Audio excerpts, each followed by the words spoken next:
Ever notice how ads always pop up at the worst moments? When the killer's identity is about to be revealed. During that perfect meditation flow. On Amazon Music, we believe in keeping you in the moment. That's why we've got millions of ad-free podcast episodes, so you can stay completely immersed in every story, every reveal, every breath. Download the Amazon Music app and start listening to your favorite podcasts ad-free, included with Prime.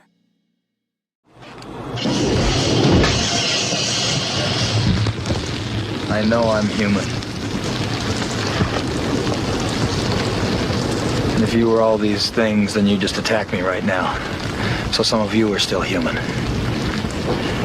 This thing doesn't want to show itself. It wants to hide inside an imitation.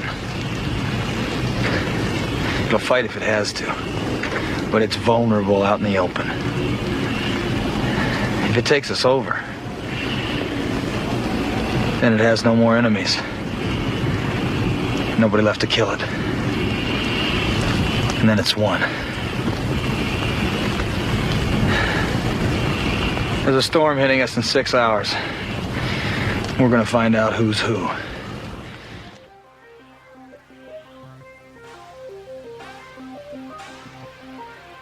They're here.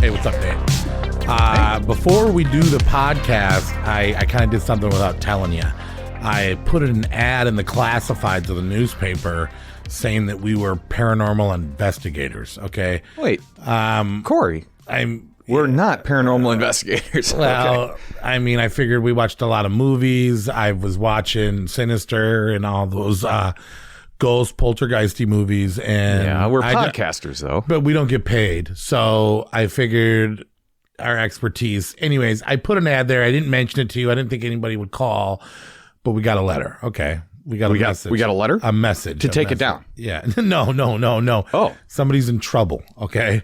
So apparently it says here that they've already tried, the police and all these other things, but their daughter, somebody's daughter is in the TV, and they have chairs moving, they have beds spinning. Like their daughter's an actress?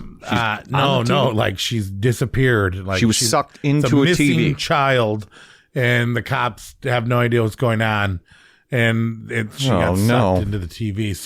So she asked us to come. I told her for money we would. So we got to go do this. Oh man, normally I would think this is bad idea, but we got a professional podcast here. We've seen, and it's free, and we've seen I need the money. every poltergeist movie ever made. I think we can handle this. Every ghost story. All right. Yeah. Okay. Well, we'll go there. Look, if it's too much, just check it out. I don't want to fuck with missing kids. Okay, just but check we're it out. podcasters. But all right, we need the money. Let's go.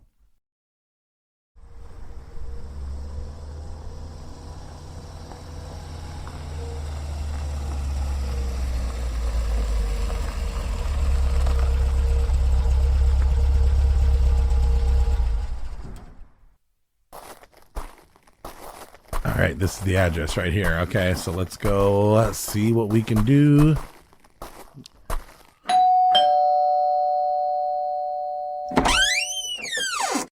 Hello? Hey, Savage Horror Creeps here to help you with your paranormal problems. Oh my God. You responded. Thank you. Yeah, so do you guys want to explain to us a little bit more what's happening so we can match it up to a movie and figure out the solution for this? Yeah, something about a TV and your daughter going missing. Yes, it's been horrible. Please come This in. whole thing has been crazy. I'm her father, and I got to tell you, I've had to take off work. This is the craziest thing that's ever happened. I don't know. And my husband never takes off work. Okay, he never does. So you're saying that your youngest daughter disappeared and you can hear her in the In the TV, yes. Yeah. So she's calling out from the static on the TV. Okay, well, why don't you try to show us how it goes? Okay, just Okay, let me change the channel to it.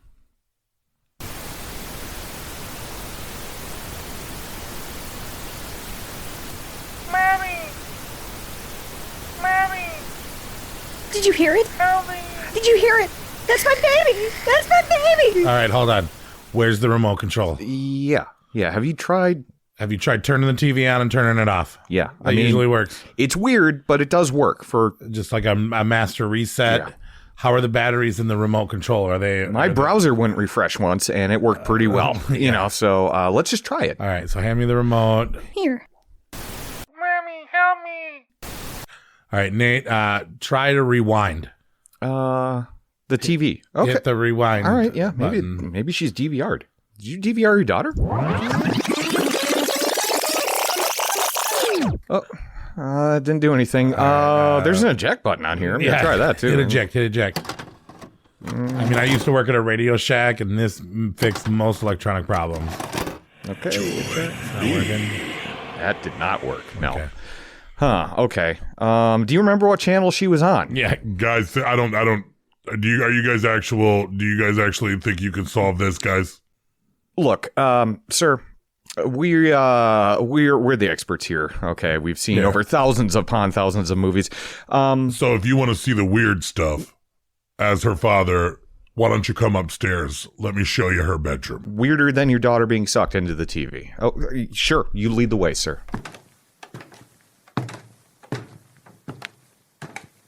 All right. I'm gonna open the door. We don't go in here, but check this out. Whose room is this? Is this your daughter's? This is my daughter's room. Okay. What is that? So the bed is spinning, the toys are everywhere, the lights are changing.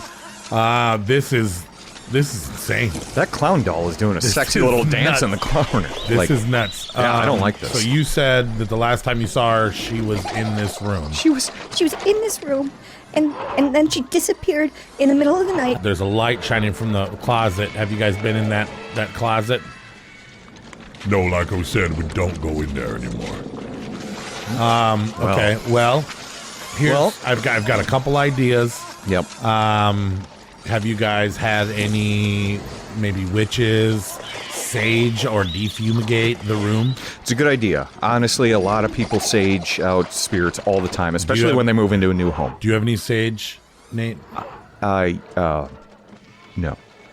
don't. Well, do you have any? Got a whole bunch of weed. Okay, come over here for a second. You think weed didn't work? No. Well, I mean, let's try it, right? Yeah, we got to try all avenues, all right? right? So I am going to roll up a super blunt of sage. Yes. And then we're going to go into the possessed area. Yeah. And we're going to try to smoke it out, and hopefully your daughter will return with no problem. And look, it's totally fine. We're professionals. If this sage does make you hungry, feel free to go grab some snacks downstairs. Totally cool. All right. All right.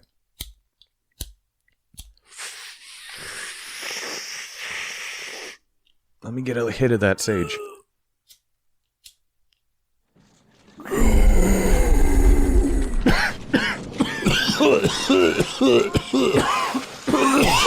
I just got hit in the head by a fucking block. Yeah.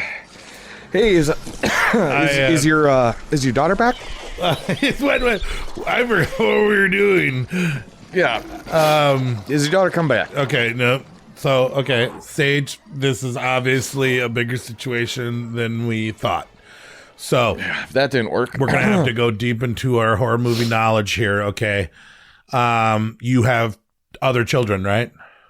Yes, we have two. Okay, have you ever heard of the story, there was an old lady who swallowed a fly? Yeah, that classic tale. Okay, so the only thing they did wrong in that story was that they didn't tie a string around the fly's body. Well, the spider that they sent in after, yes. The spider's body, okay. No wonder she died. So there was no lifeline. We're going to take your second child, we're going to tie a string around him, and we're going to lead him into the closet, okay? And then she and then he will Makes sense to find me. her Yeah. and pull her in. Okay. Yep. So Robbie? Dana, get in here. I don't want to do this, Mom. I don't want to do this. It's fine. We're professionals. Here, just tie this rope around yourself. yeah, I'm really good at tying stuff. Yep. We're all snug. All right, so head on in there, kid. All right.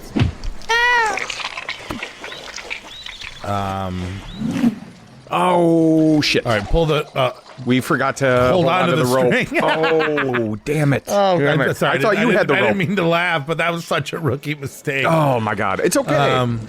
Can we see Can your we see older your daughter? teen? Yes. Yeah. Okay, Yeah. so this time I'm going to tie the string around my wrist first. Okay. Very good. And Yep. then we're going to tie it around her. I've got it around my waist, too, so it's too both You of us. guys, this is stupid. Why are you doing this? Who cares? Okay, but get in there. Yeah, don't worry. You're going to be fine. Look, if we went in there, your little sister and now brother you're don't tied. know who we are, You're right? tied. So Yeah, you're tied. they're going to come to you. Just Get in there. Ugh. Okay. All right. Okay. well, they're yanking. They're yanking. Ooh, slime's coming out of that thing, man. All right. I think I'm worried that this is a. Oh, they're pulling hard. The exit's going to be a different place. We're not going to be able to get them out of the exit. So right now, we need to act fast. More sage? No, probably not more Oh, sage. shit. I think we need to treat this ghost as a bear. Bears and ghosts are a lot alike. I was trained in a bear attack. If you're ever in a strong threat, If it's black attack. instead of run away, instead Bears, of black bears. if you're scared, then they'll eat you. They'll kill you. Yep. But if you can scare a predator, they usually retreat, run away. So I'm going to need us to just all band together. Yeah. And They just puff up and Puff up, get get really, really- big, really like tough. blowfish a little bit. really tough and growl. Show okay. them the muscles. All right. Show them the muscles. On three. 3, 2, 1. Come on, ghost. Here, ghost, let it go. You're a pirate? You sound like a pirate. Yeah, I'm a monster. I'm a bear, not a pirate. I'm a monster too. Let the kids go. Yeah. You'll never. Don't make us come in there. In your slimy vagina hole. Up in the wall. Why are you? It's gross. Jaws? It's gross looking. You're like a. I don't know. This is the Fisherman. first time I've Okay. pretended to be a bear. Don't worry, Freelings. This is totally going to work. It's Now, God damn it, I don't think you. And now I got all 3 of my kids are missing. You've sent all of our kids into the hole. yeah. Well, it's look. They're fine. They're probably all together in one circle. You should have called that one Jelly-filled lady. circle. What's her? Did you call that one real lady? The little one? The little lady from Teen Yeah, Witch. I would definitely learn her name before Yeah. that you call her over. But yeah, the little one for sure. Her name's Tangina. I believe. Tangina. Yeah, Tangina. Yeah, Tangina.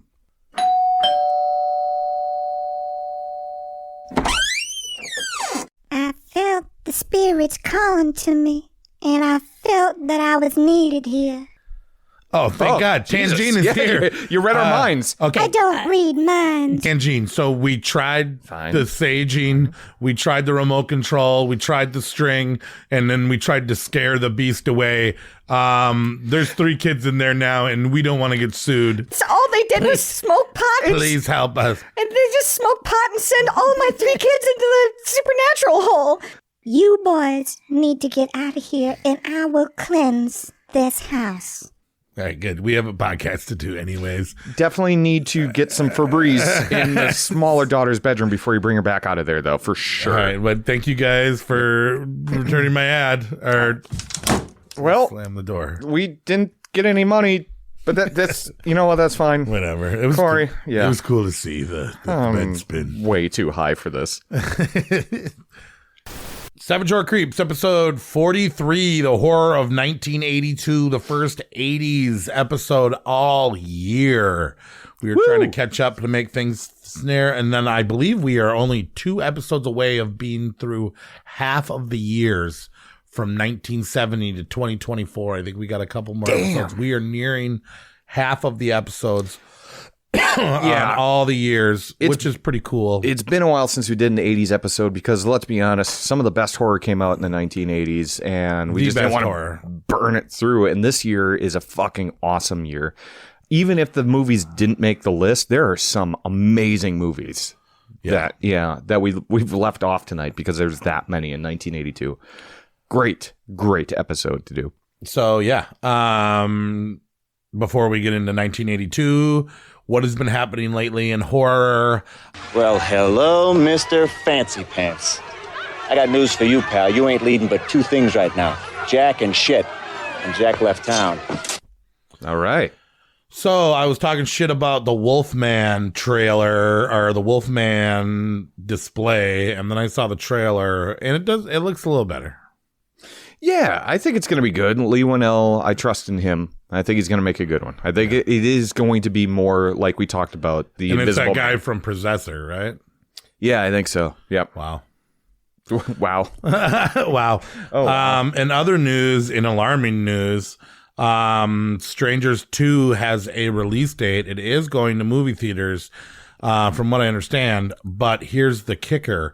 It says on Internet Movie Database that the movie is 2 hours and 40 minutes long. Dude, yeah, I saw that too. And then they have a trailer as well.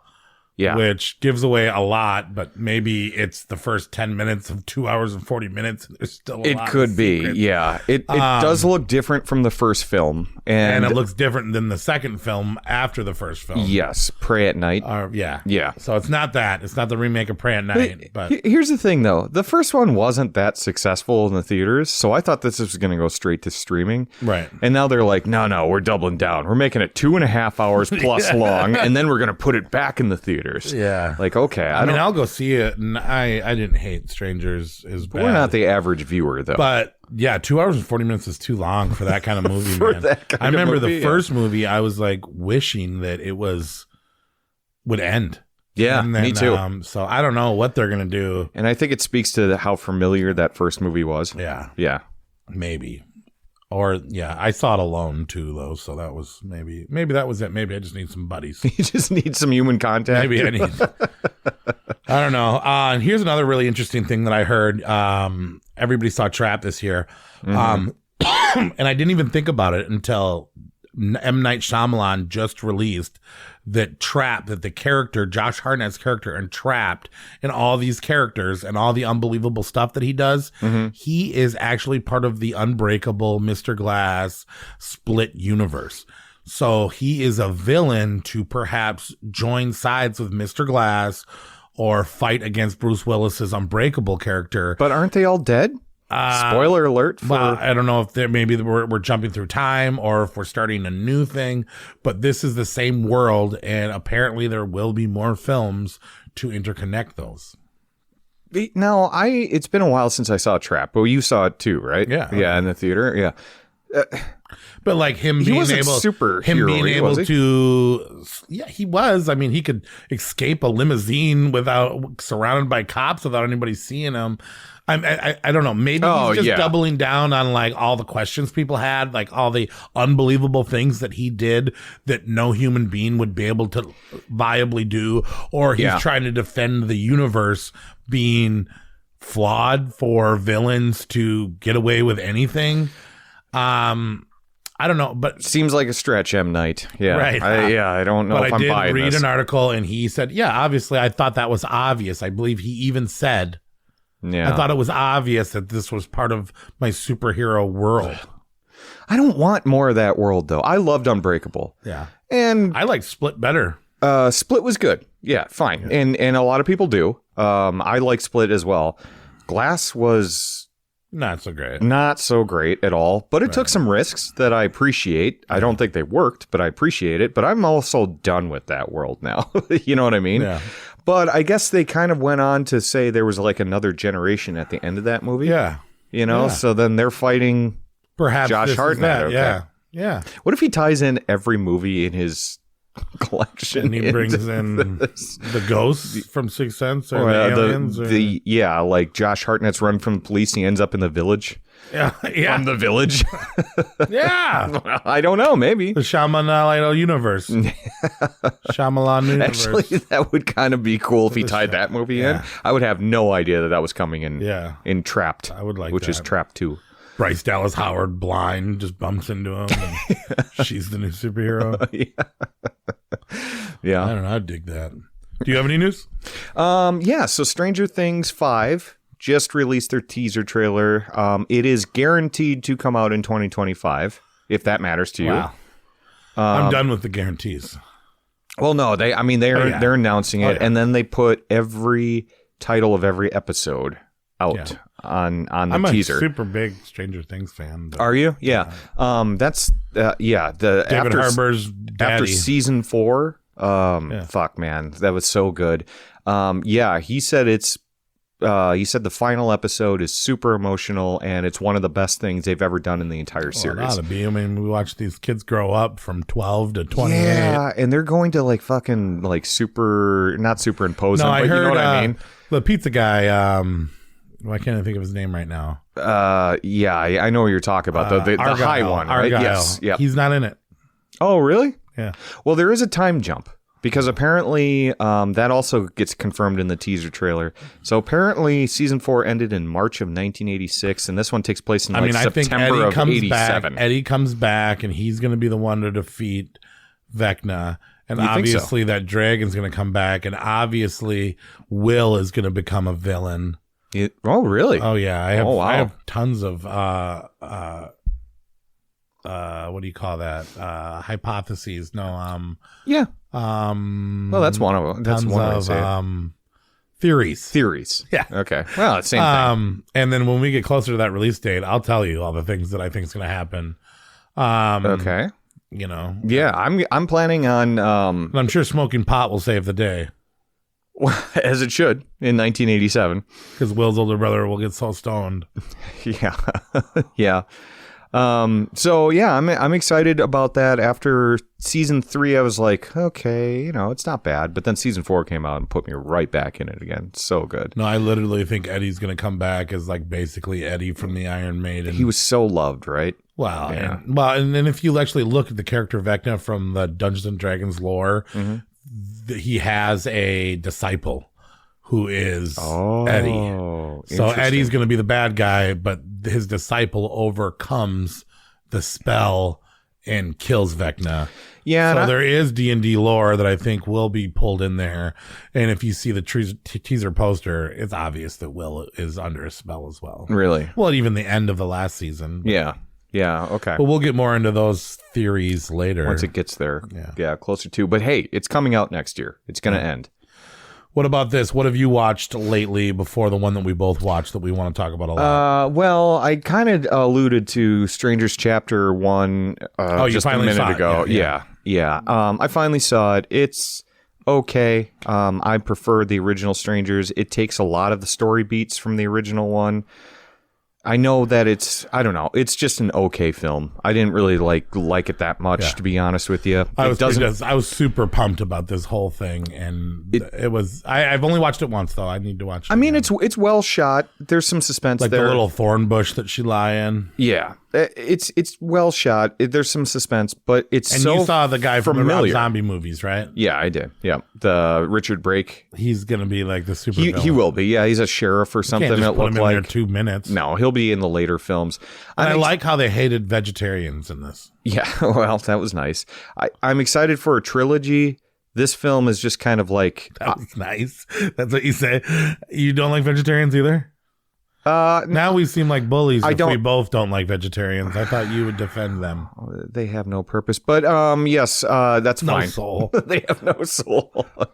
Or no something. No, it's vegetarians are fine. I get it. But I'm excited for the trilogy.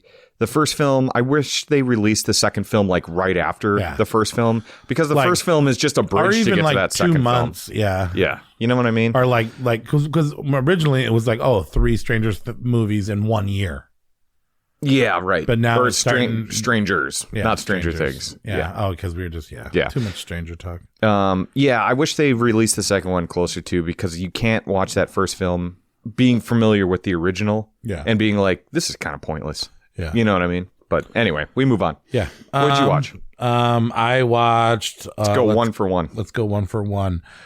Curse of the Netflix, the Tubi original film with the chick from Megan and the chick from Black Phone. Did you say Curse of the Netflix? Curse of the Necklace. Oh. Curse of the Necklace. My daughter wanted to see it. She was like, oh, it's got the chick from Megan and it's got the chick from Black Phone, and they're actually real life sisters, plain sisters, and they're in this horror movie, Dad. It's going to be awesome. Okay. Yep. Violet McGraw. Oh, yes, the little kid. I didn't know that they were sisters, did you? I did not know. Madeline and Violet McGraw. Yeah, they're both like horror movie little young girls. Oh, and Henry Thomas is in this? Oh, yeah. Bad news, this movie fucking sucks. Yep, not good ratings. This is the worst movie. This makes Night Swim look like fucking, like a good movie.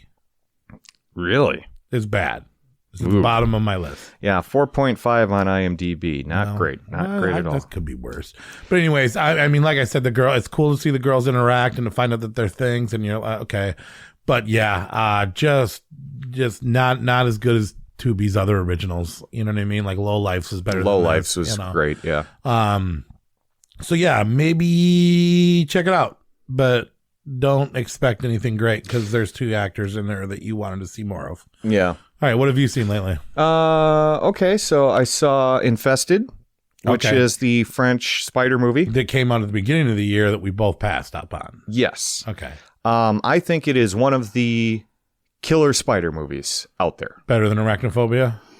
Arachnophobia is more. You think it's one of the fun. best or just one of the? Because you just said one of the. Oh, one of the and best. I do think it is one of the. I think it is spider horror movies. Yes. But is it one of the worst or one of the best? No, it's one of the best. Okay, but it is one of the spider horror movies that exist. Yes, and it is. Yes. Wait, yes, it is one of them. No, Arachnophobia is better because it's more fun. This one plays itself very seriously. Okay. But it's kind of like it's in a different language. It's French, yeah, and I did start watching it, but I was like, I don't have time. You don't have time for the subtitles, right? Yeah. You gotta be actually sitting down to watch this. But it's about a bunch of kind of like poverty-stricken people in an apartment complex that has some rare spider from Afghanistan or something like that show up in their apartment, and this spider is not like a normal spider. It infests the entire fucking apartment, and it's got some really good fucking intense scenes in there.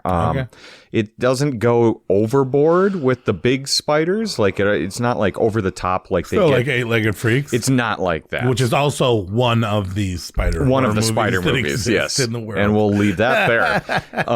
What do you rate it? I would give it like a 3.5 out of 5, to be honest with you. I think it is super intense. It's gross. I don't personally like spiders. Yeah. And there's some really good sequences. And there's one in like a hallway with lights shutting on and off. And I'll just leave it at that. Did you ever watch Sting? It's a tough. I never did watch intense scene. I have not watched Sting either. Yeah, that's still on the watch list. Better, but I've heard Infested. I saw Mr. Crockett on Hulu. Mr. Crockett. Okay. It's about a guy, like basically a Mr. Rogers, like a black Mr. Rogers. And he was unsuccessful.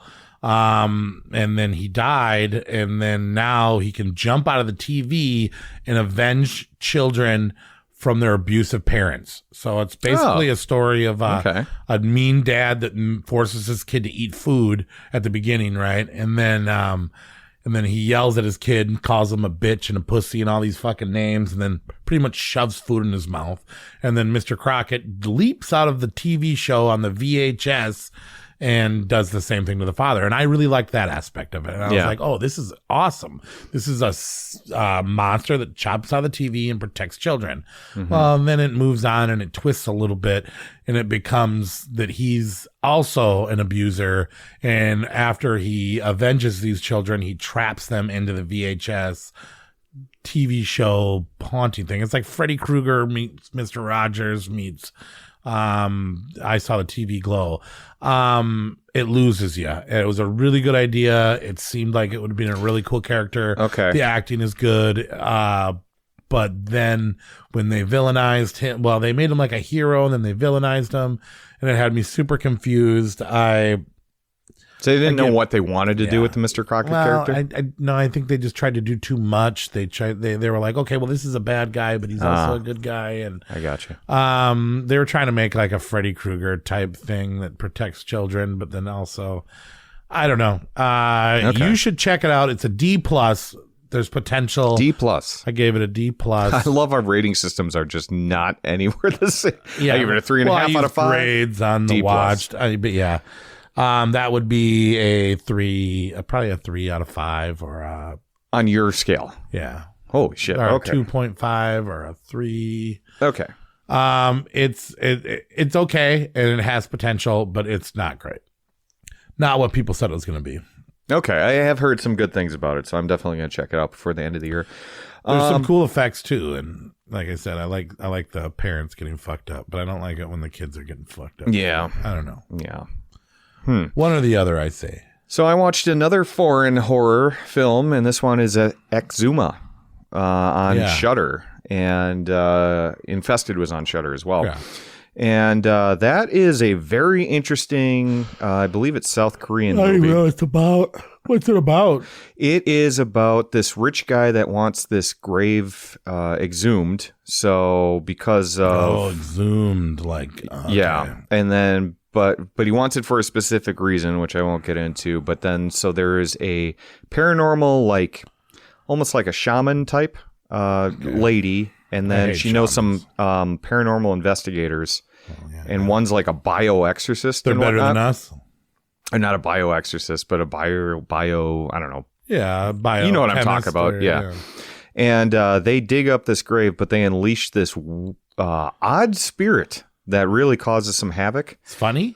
No, it's not funny, but it's a giant fucking ghost samurai spirit. And it's really... Oh, okay, cool. Yeah, it's very different. I haven't seen the trailer or known much about this, but there is an article in like Fangor or Rumor or something. Yeah, it's really unusual, and it sounds terrible when I say a giant samurai.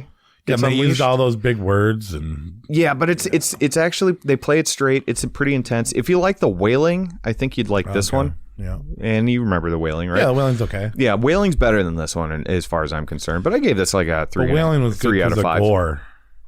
There's some gore in this. Okay. Cool. Yeah, for sure. It plays it straight, even 3 though out it's of kind 5? of different. But 3 out of 5, yeah, for me. All right, I watched Hulu's Carved, which is about a corn farmer who gets fired from his job because he smokes so much weed. There's a really cool I get high, I smoke weed, I get high. And I listen to the whole movie and he's like a super dumb stoner. This is a horror comedy, right? Fired. Yeah, he gets fired from selling his corn at this Halloween party. And so he's like, oh, I got this big, huge, the ugliest pumpkin in the world. And he gives it to this other corn guy. Mm-hmm. And the pumpkin comes alive and grows tentacles and starts murdering people like it's a feast movie. Oh, interesting. Because that was pretty gory. This is also worse than Night Swim. Yeah, I have not heard good things about this, so I'm not surprised. I mean, but even though like the once campy again, horror kind of fun. I love to have a pumpkin Halloween. I was like, oh, Halloween movie. Last year we had the one with the guy, Dark Harvest. No, the guy with the pumpkins in the backyard and the spider girl. Cobweb. Cobweb was my like new Halloween movie of the year. Yeah, and I was like, there's no like Halloween movies this year, and I was hoping Carved was going to be it. It's not. Damn it! But that's all we got. So, was there another Halloween? I don't think so. Yeah. No. Yeah. Weird. Yeah, because I've been really trying to focus on... And my daughter was super sad. She was like, she actually said to me on Halloween night, and she goes, what a lame Halloween. Yeah, that is sad. And I was like, what? I did all this stuff. I tried to make we did everything we were supposed to do. And she was like, no, you did good. I think I'm getting old and and I was like, dude, they didn't put out a good fucking Halloween movie. No. No, they didn't. And I've been really trying to watch the newer films. It was like Smile 2 was like our Halloween movie. And it's not great. That's not, not a great Halloween movie. Yeah, it's a good movie, but... Yeah. And I've been trying to keep up with the newer movies too, just in anticipation of our end of year list coming up sooner than we think. And I also did see Smile 2 because I've never got a chance of that. That movie's all right. Yeah. Better than the first? I think it is. Yeah. I think the story's better. Yeah, it's about being crazy. But yeah, I liked the reveal of the Smile Monster in the first one better than the second one, but I think the movie as a whole is better. The Smile 2 is better. Mm-hmm. Yeah. Super intense beginning on that one, too. But yeah, what else have you watched? I watched Daddy's Head. Oh. That's an adult film, though. That is an adult film. Yes, yeah, not a porno. Don't search that in the internet. No. Without the year. Yep. No, let's be very clear. This is a horror film, not a porno. Yeah, so it's called Daddy's Head, and I think it's from like Ireland or whatnot. Also on Shudder. So they talked funny. Yeah, but you can understand them more. No subtitles. So okay. And it's this boy and his stepmother that the boy's father dies. And this weird creature kind of comes out and resembles his father and starts trying to make a connection with the boy. There is some fucking creepy. See, and doesn't that have a really bad rating too? I've heard bad things about this film. I really enjoyed it. I would say it's 3.5, maybe 4 stars for me. I think that this is the better Babadook. Because the kid is less annoying. I think that this is more subtle and creepy. The monster is creepier than the Babadook ever was, as far as I'm concerned. It's really well done. And also, the beginning of this film is a banger, too, of like tension. Opening scene. Yeah, the opening scene has got a really tense scene. It's really good. So it's slower, but it's still pretty cool. Not to be confused with Baghead. Yeah, not. I could see a little resemblance between that, but really the closest thing that this resembles is Babadook minus the annoying kid in that. And the annoying mom? Yeah, the mom is less annoying too, for sure. The monster is the least annoying character in Babadook. In Babadook, yeah. This is like, if you found the too annoying, then watch Daddy's Head instead. And honestly, I think the monster's better than the Babadook. Yeah. You know, he's not gay. Was Babadook? Yeah. Well, he became that gay icon for a little while. Yeah. But yeah. Well, I'll jump into TV. I saw 2 slightly horror TV shows. Jesus Christ, have we watched a lot since last time? Yeah, we have. Monster season 2, the Menendez brother. 9 episodes long.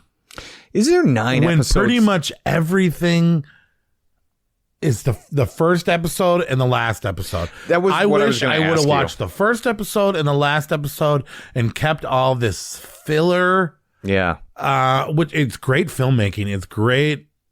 Like It's everybody does a really good job. It feels very real. The Same people that direction's did great. Dahmer, right? Yeah. Very good, well done, but just not needed in the middle. Like all this personal stuff, and they jump back and they get into the sexual trauma, and then we still don't know if it's fucking real or not. But Well, didn't they open the investigation in real life again now? yeah, Or something like that? Well, Yeah. no, they're trying to get them changing the out law of the because now it's different. Back in '93 or whatever the fuck it happened. Yeah, okay, that's what it is. Self-defense rules were different, and now instead of life, 2 sentences of life without parole, now they're saying, maybe we give you parole because But I still don't think that they proved what was true or what was not. And in the movie, they kind of, I'm pretty sure they kind of out them as liars. Oh, I don't know. It's worth watching. Not as good as Dahmer. Okay. And it's probably not going to be as good as Ed Gein, which I'm super excited for Ed Gein. Me too. And I'm still like, why did they pick these killers? But it's good, man. Yeah, I don't know why they picked that as a second season. That's a weird choice. And that was my concern too, and that's the reason why I haven't watched it. Is there really an entire season's worth of material there? It's one murder. It's one murder. Right, they're not monsters. Well, I mean, it's brutal to kill your own parents. Well, and then there's also, and depending on how you read it and what you believe, there might be a different kind of monster. Well, sure. Yeah. Where the Menendez aren't even the monsters. I don't know. Chloe Savini from Kids and Savini, yeah. Do you actually pronounce that G? I think so. Savini. I don't know. I mean, I'm known for doing it wrong, so you're probably right. But I love her as an actor, and yeah, see her despicably. Oh, is she the mother? Yeah. Oh, okay. And she shot right in the fucking face. Cool. Yeah.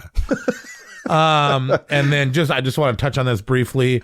Agatha all along got through that. There's it's witches, it's ghosts, it's Wanda's later story. Everybody's saying this is so fucking good.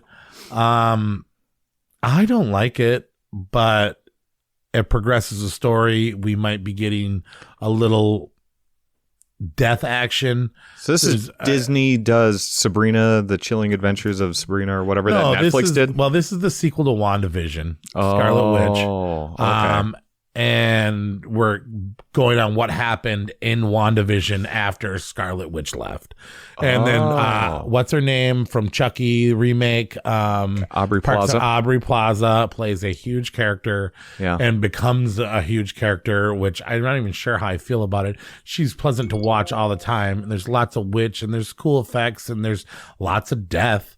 But I don't know, man. It felt weird. It felt weird.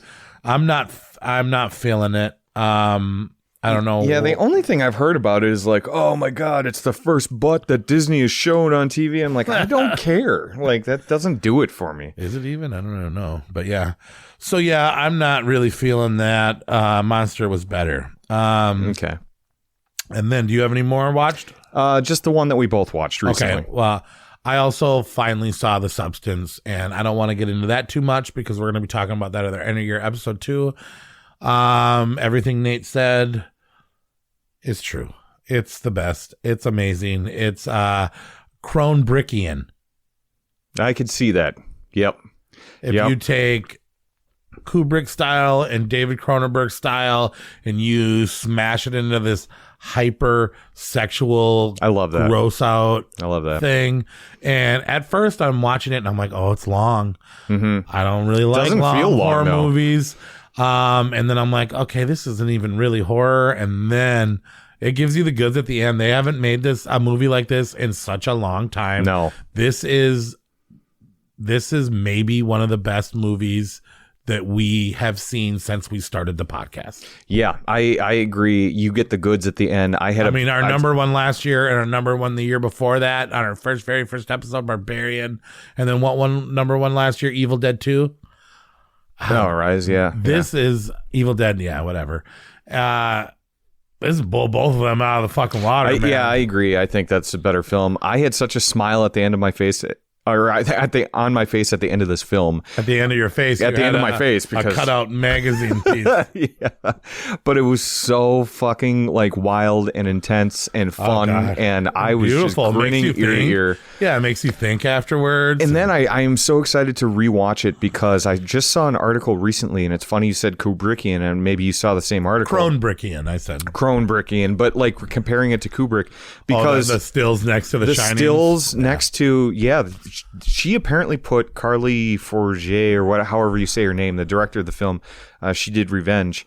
She put so many shots like there is in The Shining, in Kubrick's Shining, in this film that I want to go back and fucking watch that. This movie has really nothing to do with The Shining, but they definitely not. They stylized it. They were like, let's make this a legendary film.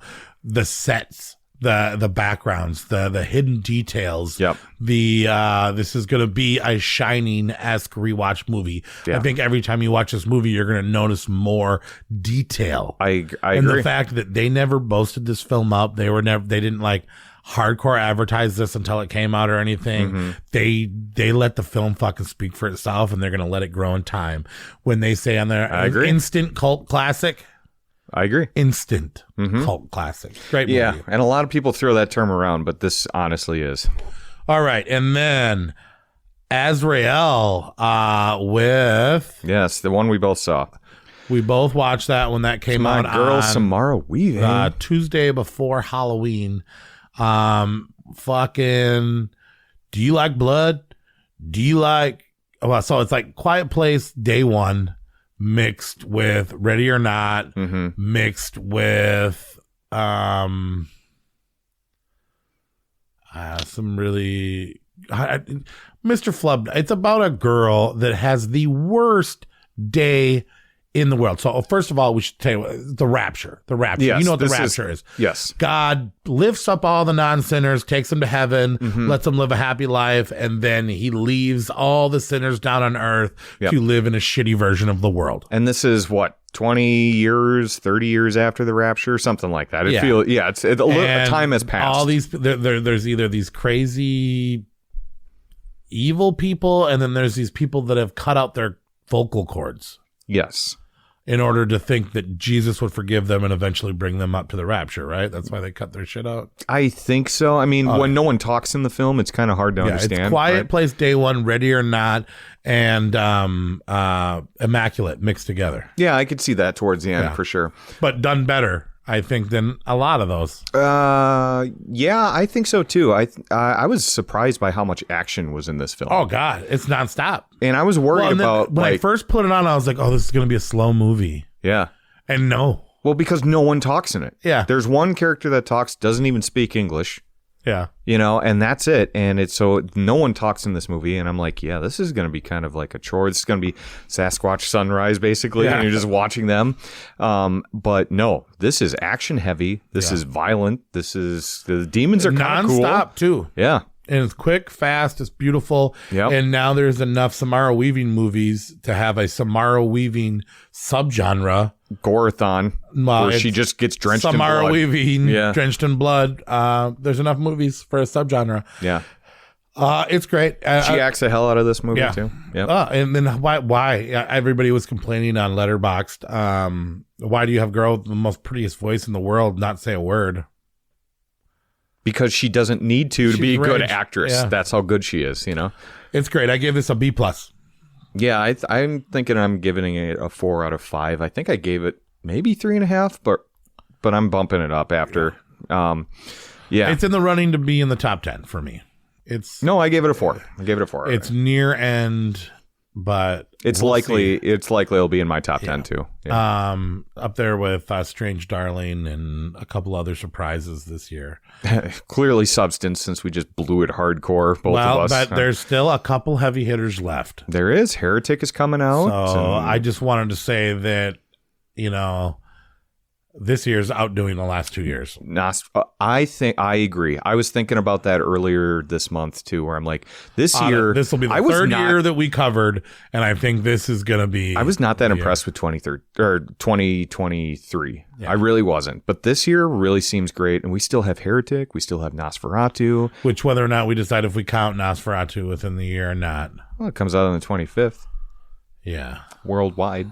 Yeah, so Christmas movie. Yeah, well, I'm just saying. Yeah. Who knows what'll happen? I asked Nate to get us an early screening, and so far he has been unsuccessful. It's a pretty big movie, but I'm working on it still. I'm working on it. I've sent 2 letters. I am actively stalking Lily Rose Depp right now. I sent 2 letters. But yeah, so that was the grueling watch list and news of episode 43. That's right. Did you really put her liver in the mailbox? Because I heard that they found her liver in the mailbox next to her spleen and her pancreas. Where did you go and fucking turn it? All right, that is some listener mail. Now, we don't really exactly have some listener mail, but if you do want to send some in, you can reach out to us on Facebook, Instagram, and at savagehorrorcreeps@gmail.com. We love talking to the people, but we did have someone reach out to us. And it was our listener, Carrie. Carrie, she emailed in before. She says, and I don't know if we were supposed to read this on the line, but if we don't have a letter, we're bringing it up, Carrie. Sorry. She says, "Hey, creeps, just took a bucket list trip to Ecuador." I don't even know where's Ecuador? Wasn't that South America? Yeah. I'm going to look that up. And she said, "Look what I saw in a store down here. Sure. Neat to see. There are creeps all over the world." And she sent pictures of Michael Myers and Chucky, and I said, "Awesome, thank you." It is in South America, thank God, right below Colombia. I got really nervous there, but yeah. And then no, and that's cool that you guys are thinking of us everywhere you go and letting us know. And if you ever do see something cool that you think we'd like, let let us know and we'll talk about cool things. I'm sorry, this janky Michael Myers though is fucking hilarious to me though, and I love those African movie posters where they hand paint all the stuff and they're rare. Have you ever seen those? No. Oh, you got to look up African horror movie posters because they'll hand paint shit. They'll just get the title and like maybe they'll see the box cover of the original art and they'll just paint what they think the movie's about. Sure. And it's just fucking wild and it looks hilarious. But yeah, it's really cool that you're down in Ecuador and you find this horror movie stuff and even thinking about dropping us a line too. That's awesome. Well, and I think before we plug our email and stuff, which is savagehorrorcreeps@gmail.com, we did have that Halloween party. Yes, we did. And got a lot of creeps together. Anthony won the question contest, which I don't know if it's fair or not. You know what I mean? It was. It was fair. Yeah. And then the trivia contest. Andrew won the badly described horror movies. Mm-hmm. And we'll tell you more about him later. We might have him coming on the show here soon. So the Halloween party was a success. All you people that came from listening on here, thank you. There was more people than I thought would be there. It's a big the party. Costumes. The winner was Kyle the Shithouse. That's right. Second place a was giant outhouse costume. Barf It was awesome. from Spaceballs, and third place was a PBR Pez dispenser. How Nobody's Scary won, I don't know. You'll have to talk to Jacoby. He helped me pick a lot of those. And then our fourth and fifth was a disco ball, and then Patrick Bateman and Victim, which was our only horror. A lot of big costumes this year. You know, that's how you win, I guess. You know what I mean? That's the way it is at cons. That's the way it is. They hit it out of the park, honestly. It was just that there was a lot of people there, and when you wear an entire pretty much outhouse costume and you're just slamming into people left and and think right. where he won big time is where he let everybody sign that Draw shit on house, it, yeah. and he invited everybody in on his costume. So when they were voting for him, they were like, "Oh, I drew a dick on the side of that," right, or "I drew my name on the side of that," and he was getting toilet paper stuck on everybody's shoes and stuff, and it was genius. And congratulations, Kyle, who is Erica's sister's husband, longtime witchcraft guy. And so I guess I'm writing a letter to you to say thank you guys for coming to that party.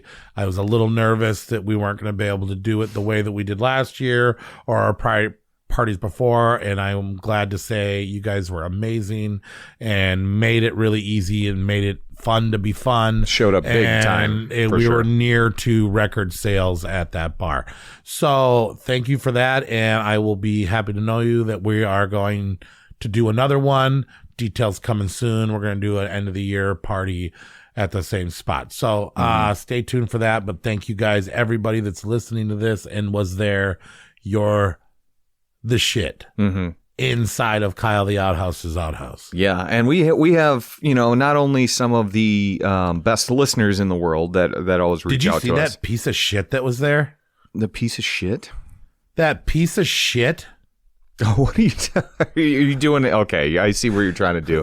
But no, he dressed up as a piece of shit. Yeah. And I was like, what a piece of shit. Not only do we have the best listeners in the world, but we also have some of the best like horror creeps around that show up for some of these events that we put on, and it's awesome. It's always great. And so all are welcome. All are welcome. What's that from? Isn't that Poltergeist? Oh, yeah. I was just looking. I just spelled podcast wrong. I was pod-ass. Pod-ass. Drop the C. Pod-ass. But yeah, so if you want to write us a letter, savagehorrorcreeps@gmail.com, or find us on Instagram or Facebook. And apparently we have a X too. No, I deactivated it. Okay. X is just a toxic place. Fuck it. Yeah. Fuck that. So Instagram, Facebook, and savagehorrorcreeps@gmail.com is our preferred one. Or you can leave us a voice message. You can leave us whatever the hell you want. Nate's number is 894. No, he doesn't want his number. I'll give you my number. Yeah. If you message me, I'll give you my number back, and then we can talk through text. I'm cool with that. I don't care. I don't care. No, Carter will talk to anyone. I'm not going to respond after 2:00 in the morning and before 8 in the morning. But other than that, I'm available. But yeah. Hell of a show plug. Hit us up, write us an email. It's been a couple weeks. So where are you guys at? Busy getting ready for Halloween. I get it. We're all having a Halloween hangover right now, pretty much. Yeah. All right. But let's solve that Halloween hangover with the main topic tonight. You're going to talk about 1982 first? 1982. You've had your whole fucking life to think things over. What good's a few minutes more gonna do you now? Don't hurt me. I'm not gonna hurt you. Stay away from me. Wendy. Stay away. Darling, light of my life. I'm not gonna hurt you. You didn't let me finish my sentence. I said, I'm not gonna hurt you. I'm just gonna bash your brains in. I'm gonna bash them right the fuck in. I think that makes me sad now. Why is that? Because Shelley's dead.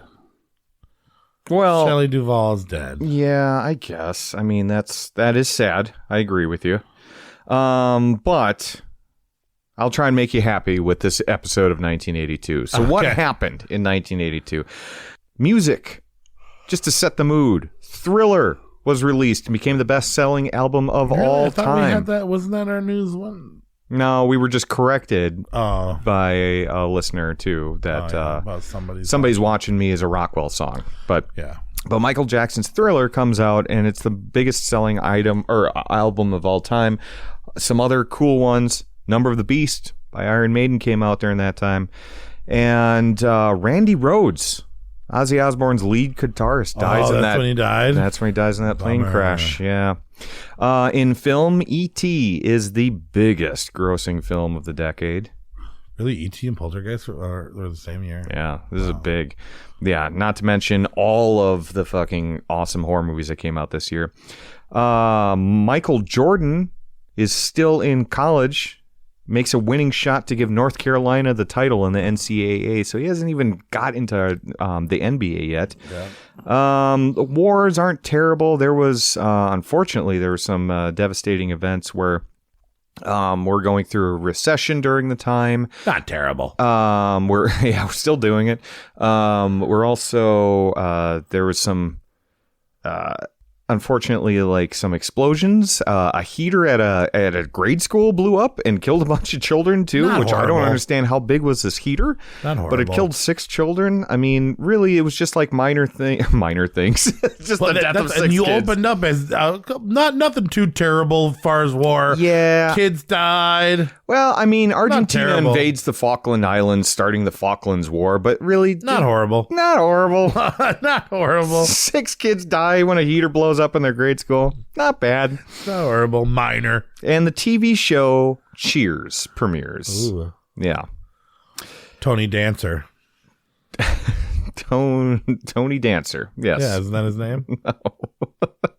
Are you fucking with me right now? Tony Dancer. The guy from Cheers. Well, first of all, it's Tony Danza. Dancer. Yeah, but that's not... It's pronounced Dancer. Yeah, okay.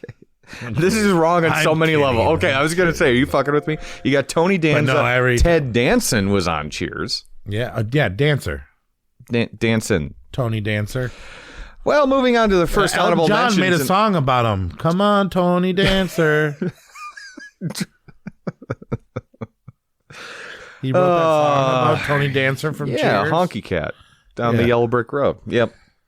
Wow. Okay. Cheers. I think I'm bleeding inside of my chest. Anyways. We should get into the films tonight because there's a lot of really good movies. I watched a lot of good movies. Nearly 50. And we have the top 13. Well, we have the top 10, and then we have 3 honorable mentions. This is really hard to come up with this list. And for first-time listeners... After we do all this, we'll give some more shout-outs as honorable mentions. But for first-time listeners, let's tell them about how we do this. Oh, yeah. He gives me a list. I make a list. We do our 13 lists. We put them together. We give them a point rank based on how high we rank them. Mm-hmm. We add them together. And then we have our definitive list. I will say, with heavy hitters like this, there's always some of these piss me off. Some of these piss me off. I'm not sure if this is the definitive list, but you let us know if we're wrong. Well, we could talk about all the other films. There's just so many good films in this year that it's hard. It's hard to make a top 10 list when should be a top 20. I just feel like I dick down on one of them. And we'll get to that when we get down to it, like dick down hard. Okay. Do you want to? I feel gross about it. Do you want to dick dips or dip dicks? I'm dick good, dips. Dude. I'm good. Let's dip dicks in our honorable mentions tonight. With our first honorable mention, which is really our number 13, that is the Lucio Fulci's New York Ripper. The sleazy slasher. It's about a guy that talks like a duck that stabs girls in the vagina. Yes. Wouldn't have Scream without a movie like this. You think this was the inspiration for Scream? Slicing up nipples? This is my first time watch. I am not the biggest Fulci guy in the world, and I have always pushed back Fulci films, and there's actually 2 great Fulci films in this year. But this is the one. New York Ripper. It is a giallo film about a guy that talks like a duck and has sexual frustrations that he hates vaginas. And he stabs a lot of women in the vagina. He hates vaginas. And it's a whodunit, and it's like, we found out who the killer is, but now the killer isn't the killer because the killer got killed by the killer and there's a new killer. Yeah, you got some Italian logic going on in this one for sure. Wow, this movie blew me away. Awesome scenery, awesome vibe. The duck thing is what sold it for me. It's weird, but it kind of works. It works. It makes it a chilling thing. Yeah. And I never trusted Donald Duck. The uncles that do the walking around without pants on, like they all can the time. actually say words like in that voice. Like I can make the quack, but like yeah, it's tough. It's really hard because you have to like push and squeeze. But can you say hi, Corey? I can't. I just tried. It's like I don't know. I'm sure there's somebody there's a weird. Everybody has a weird uncle that could do it. I almost lost a tooth doing that. Yeah. But wow, fun. Yeah, fun. Giallo. The duck thing. I wanted to prank call somebody, but I can't do the duck voice good enough. It's really fun. It's gory. It's sleazy too because a lot of the women are prostitutes and stuff like that too. So because he's got mental trauma. I mean, it's a lot like some other movies on our list that we'll compare it to. But yeah, a lot of guys with sexual traumas going on. But everyone, this is like that second tier Fulci where it's just everyone talks about Zombie, The Beyond, things like that. This one's just a little bit funner, and it feels, or House by the Cemetery. Yeah, all those ones. This is like the next tier down, but it's still like, you should check this out. I like it better than some of those upper tier Fulcis, man. Yeah. This movie surprised me. This movie surprised me. Yeah. Honorable mention number 2 tonight. Cat People. I need, okay. Did you watch it? I definitely did. Yeah. Okay. But I just don't get your love. I think it's good, but I know that this was high up on your list, wasn't it? Okay. So out of all the not real werewolves, are shapeshifters. I feel like I'm the closest it comes to finding a werewolf without being a werewolf. So sure. Yeah. I've got a lot of love to see them take the werewolf idea and transform it into like a Black Panther cat type thing. Yeah. It's a super psychosexual film with the guy from Clockwork Orange, Malcolm McDowell, but yes, close. Yeah, whoops. We're good. Coming from the African plains to America so that he could have sex with his sister. Who's Natasha Kinski, who is like a famous model or some of sorts.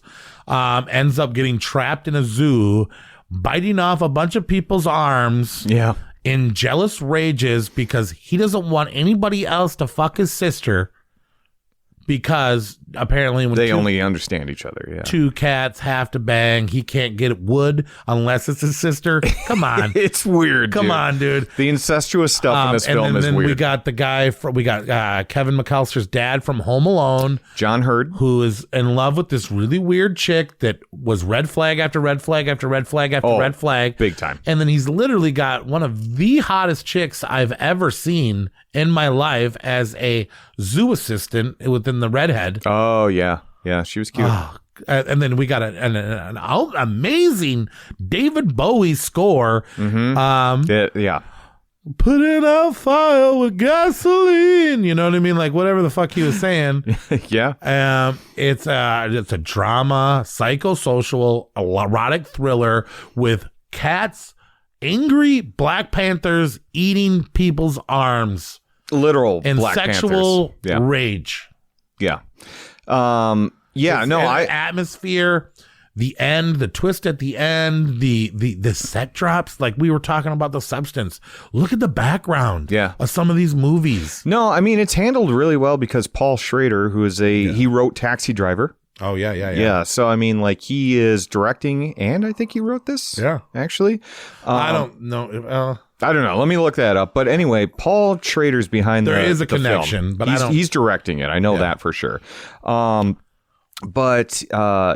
I mean, it's very, like, taken seriously. Yeah. You know? I think the thing that I didn't like about it... My first watch, I didn't love, but I've watched this movie probably 5 times now.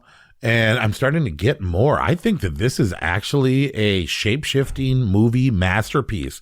I think that if we... I just don't like the panther aspect. Like, if you gave me some, like, werewolf or some weird cat-like person, I don't like that they changed directly into a panther. That was the thing that bothered me. The lupus form. But I don't know. I mean, a Black Panther's just... I don't know. Because I like the weird incestuous stuff. When they... Oh, you do? Good. I do. Oh, yes, good. I do. Oh, good. I was afraid you would have backlash. No. Like when the cat's trapped in the room and they're trying to get the cat out of the room. Dude, I'm sorry. I'd rather fight a werecat than a fucking actual Black Panther that was that angry and that mad. And they had well-trained cats. And looks like he did dabble a little bit with the script, but it's mostly Alan Ormsby who did Children Shouldn't Play with Dead Things. Yeah. So interesting.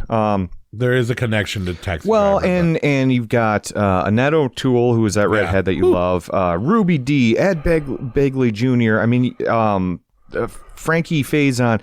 You have an awesome cast. Yeah. Awesome director, awesome like cinematography and all this other stuff. It's like a picture, man. Very straight. It's art. It's art, man. It's a high quality movie. Yeah. And I mean, it wasn't enough really to different. see that one guy get his arms. That was pretty badass. And then he died. Yeah. Yeah, I was actually a little surprised when that died. And then how everybody kind of turned out to be a villain and how it made sex so dirty. It does make it a little dirty, yeah. Oh. Yeah. What's even dirtier is Natasha Kinski. Did you know the backstory? She's not my favorite part of this movie. But. No, she's not that. She's all right. I mean, but apparently her and Paul Schrader, the director, had an affair, and he fell madly in love with her, and he was going to propose and all this other stuff to her, and she just shot him down, never talked to him ever again. He's like, "What's the deal?" And she was just like, "Paul, I sleep with all the directors. You're not special." Yeah. And I'm like, oh, poor so she bastard. Was basically who kind of... Yeah, because like she was like, whoa. You know, when she first came on the scene, like she is like the epitome of attractiveness, right? And then you've got ugly ass wrinkled Paul Schrader just like, I did it. Yeah, I finally did it. I don't know how. I mean, and I get why people are so attracted to her, and so I mean, like I said, I had my eyes on the redhead the whole time. Yes. From the original It movie. Mm-hmm. Yeah, very good. I don't know, man. She was creepy though, man. It's an odd film. She gave me the creeps. Yeah, it's a very odd film, but in a good way. But yeah, I wish it wasn't just a panther. I wish it was like a human cat or some kind. You know what I mean? Yeah. You were looking for more Sleepwalkers. I was looking for the Sleepwalker monster, but this is a better movie than Sleepwalkers for sure. You think so? Okay. I think so. Yeah. Do you like Sleepwalkers better than this one? I think I like Sleepwalkers better than this one. Or in my past history, but I'm looking forward to watching Sleepwalkers again through my Savage Horror Creep mind, because I do. Yeah. Movies have changed for me since we've been doing this cast. It would be an interesting double feature, Sleepwalkers and Cat People. If you would have asked me before this last Cat People watch, I would have said Sleepwalkers hands down is a better movie, but I really enjoyed my last watch of this. Mm-hmm. Yeah, it's beautifully shot, and it's creepy and campy in an odd way. So, yeah, it's definitely one to check out, and I don't think a lot of people do, because check it out. I got the soundtrack, I got the VHS, soundtrack's great. The DVD. I don't have it on 4K or Blu-ray, but geez. You're like just might one more thing I'm away a from Cat getting People super fan. I was gonna say, nearly. are you gonna get a cat person tattoo on your other arm? I see an open spot there. I would do it. What are you gonna do? I would do just brother sister cats fucking on your forearm. It would be like that guy's arm, like after it fell down and the blood was draining into the drain. I don't know. Okay. All right, our last honorable mention, which is weird, which I thought I was going to be the one that was going to, I thought I was going to have to defend this tooth and nail. But you actually liked it better than I did. I did. Yep. Wes Craven's Swamp Thing. Yeah. This was, and look, not a horror movie? It's not a horror movie. Yeah. Okay. So the creatures though at the end are kind of scary, like the pig monster and stuff like that. He looks better than the Swamp Thing. Honestly, in his suit. So this is a childhood favorite of mine, and that's why I have so much nostalgia. This is Wes Craven. I love Wes Craven. I think Wes Craven is maybe the greatest horror director of all time. I agree. And Swamp Thing. This was this weird miss he did. Yeah, He was just off of Hills Have Eyes, Last House on the Left. He was doing some of the most intense 2 years before fucked up Nightmare on Elm horror Street movies. Yeah. Yep. And he does Swamp Thing, which is a DC comic book movie. And so it's an interesting choice to do it back then. But he makes some like creepy creatures in this film. And I'm sorry, that one bald bad guy that gets turned into a little monkey guy. Yeah. That thing used to creep me out as a kid. It really did. I do like the creatures. I actually like the creatures better than the Swamp Thing outfit. I felt like his body. He's not bulky enough. And where's his dick? Yeah. He's a dickless Swamp Thing that gets to bang Adrienne Barbeau. What would you want? Just like a little tree stump down there or something like that? At least a bump. You wanted a swamp bulge? A swamp package. Okay. Yeah, he does bang Adrienne He has Barbeau, a really weird too. voice. He's kind of like the Toxic Avenger. It is. It reminds me of that, too. And I always thought Toxic Avenger and Swamp Thing would be the greatest fight. But it's got a great cast, though. You got Louis Jourdan as the main bad guy. You've got David Hess as his main Who is henchman. the creepiest guy alive from after watching Last House on the Left. He could never be a good guy in my eyes. I don't think he ever was. I don't think anyone could take him Do you think in seriously real as life he was a bad guy? No, I don't think so. I think He was a nice he's guy probably in like real one of those guys where you're just like, he's the sweetest man ever. But every movie he plays this rapist psychopath. So kind of like me. Yeah, pretty much. Yeah. Everybody sees me and they're like, that guy's probably an asshole. And they're like, oh, what a sweetheart. Pretty much just like you. So I'm like David Hess. You're the David Hess of the Savage Horror Creeps podcast. Yeah, I'll take it. but yeah, it's weird. It's super campy. It's fun. I like the swamp. I like the green liquids. Yeah. I don't really like the love story jammed in the middle. Well, I don't mind it because I always had a crush on Adrienne Barbeau back in the day. And we've already been over this. Adrienne Barbeau looks like my aunt, so I can't have a crush on her, but I can. Oh, I can. You can. You can. I mean, we're not all cats. We're not all cats, right?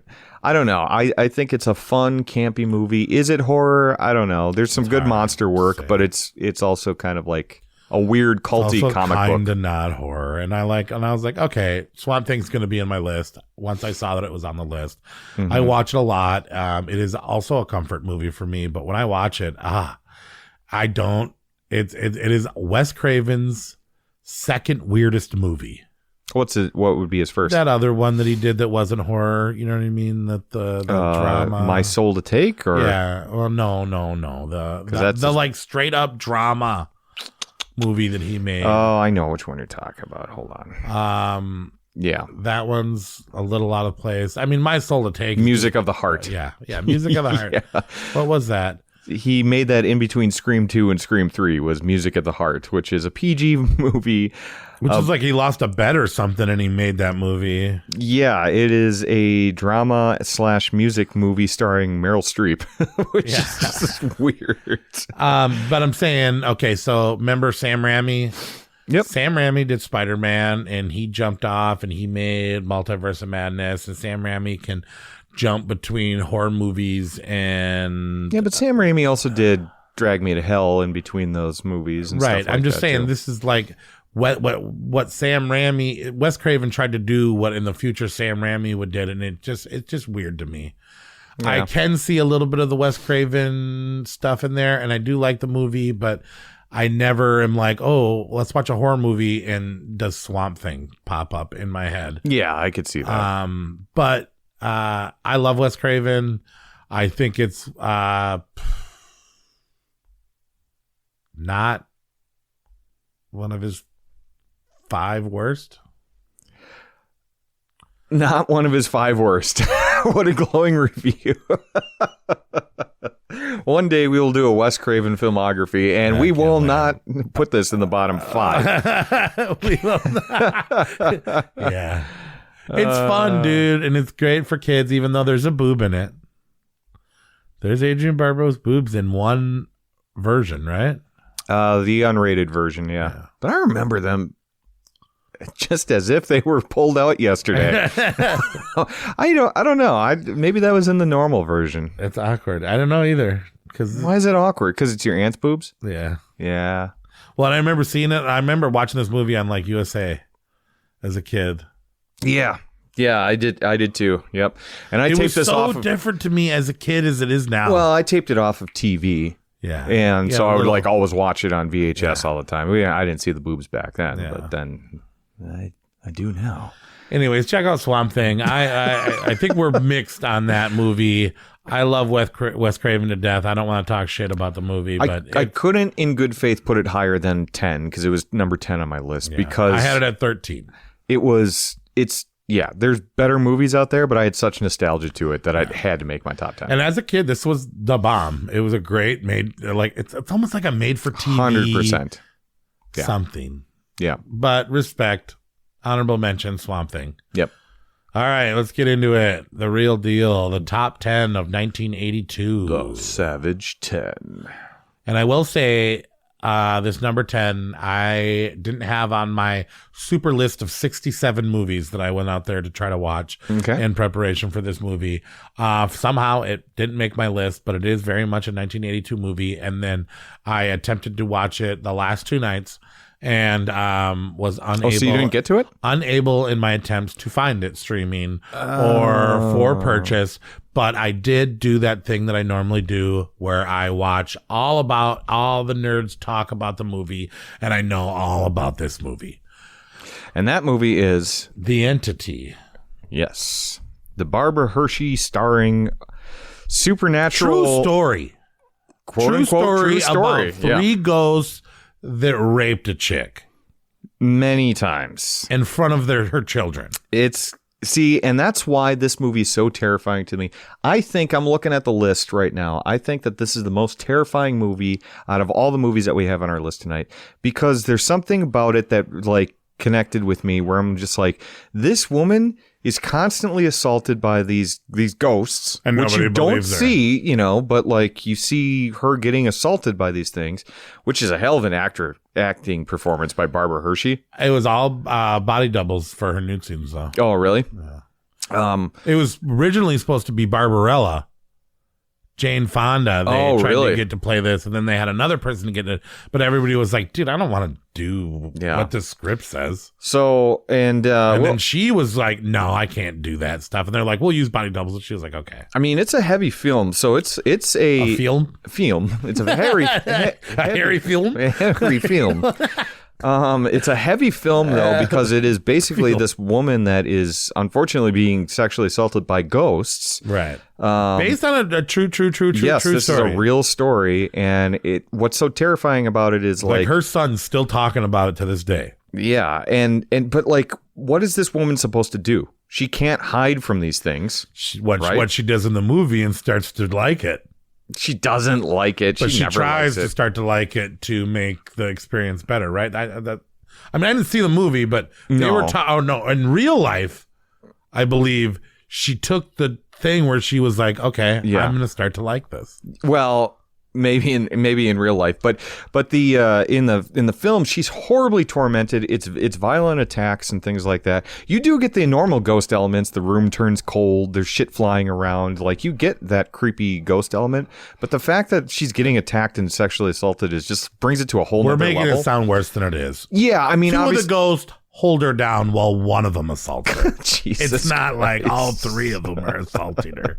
But and again, you're not seeing this stuff too that's happening, so it's like it's not it's different. Well, let's be honest. The ghost thought she had it coming because she had more than one baby daddy. Oh, don't say that.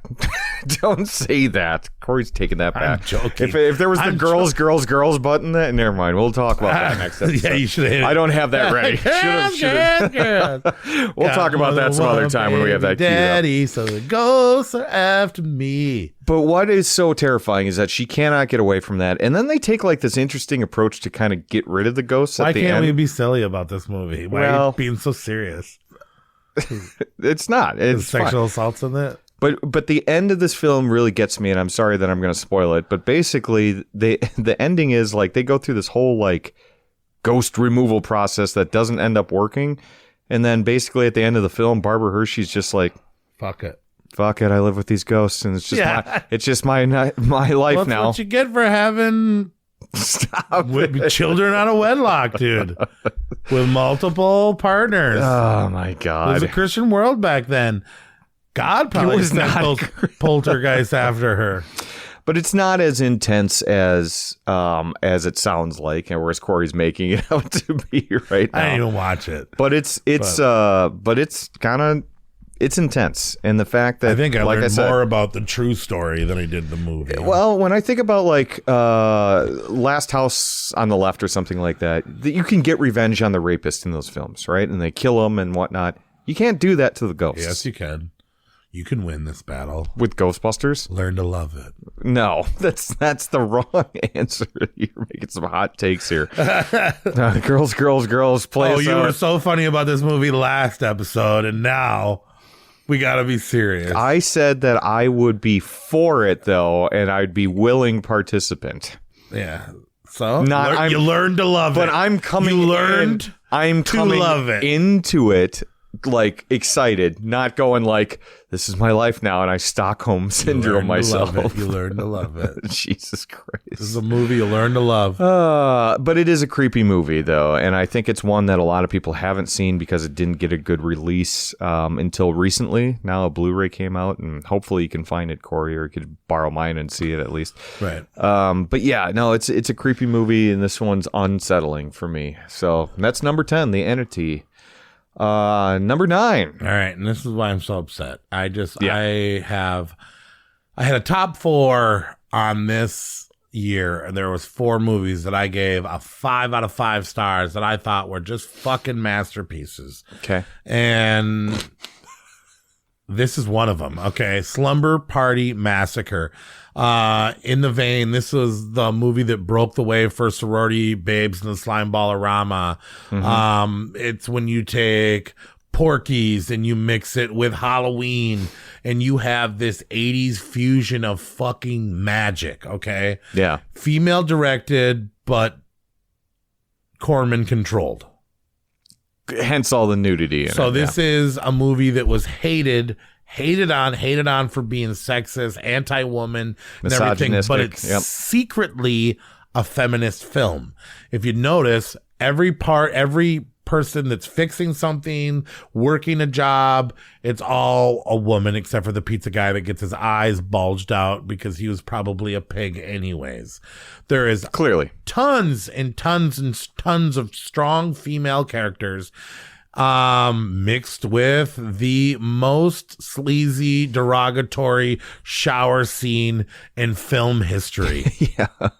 Right off the bat, not really the first scene, but soon into it, we get to see every single character in this movie's butt, boobs, bush, and everything in a shower scene while they act very nonchalant. Who knew that girls just never wear clothing around each other at all? I wouldn't. If we were chicks, we would be naked right now. Just podcasting in the nude? Yeah. Okay. Yeah. You told me you watch movies naked all the time. Oh, butt naked. Yeah. Just, yep. I don't like that. But if you were a chick, I would. I don't like that.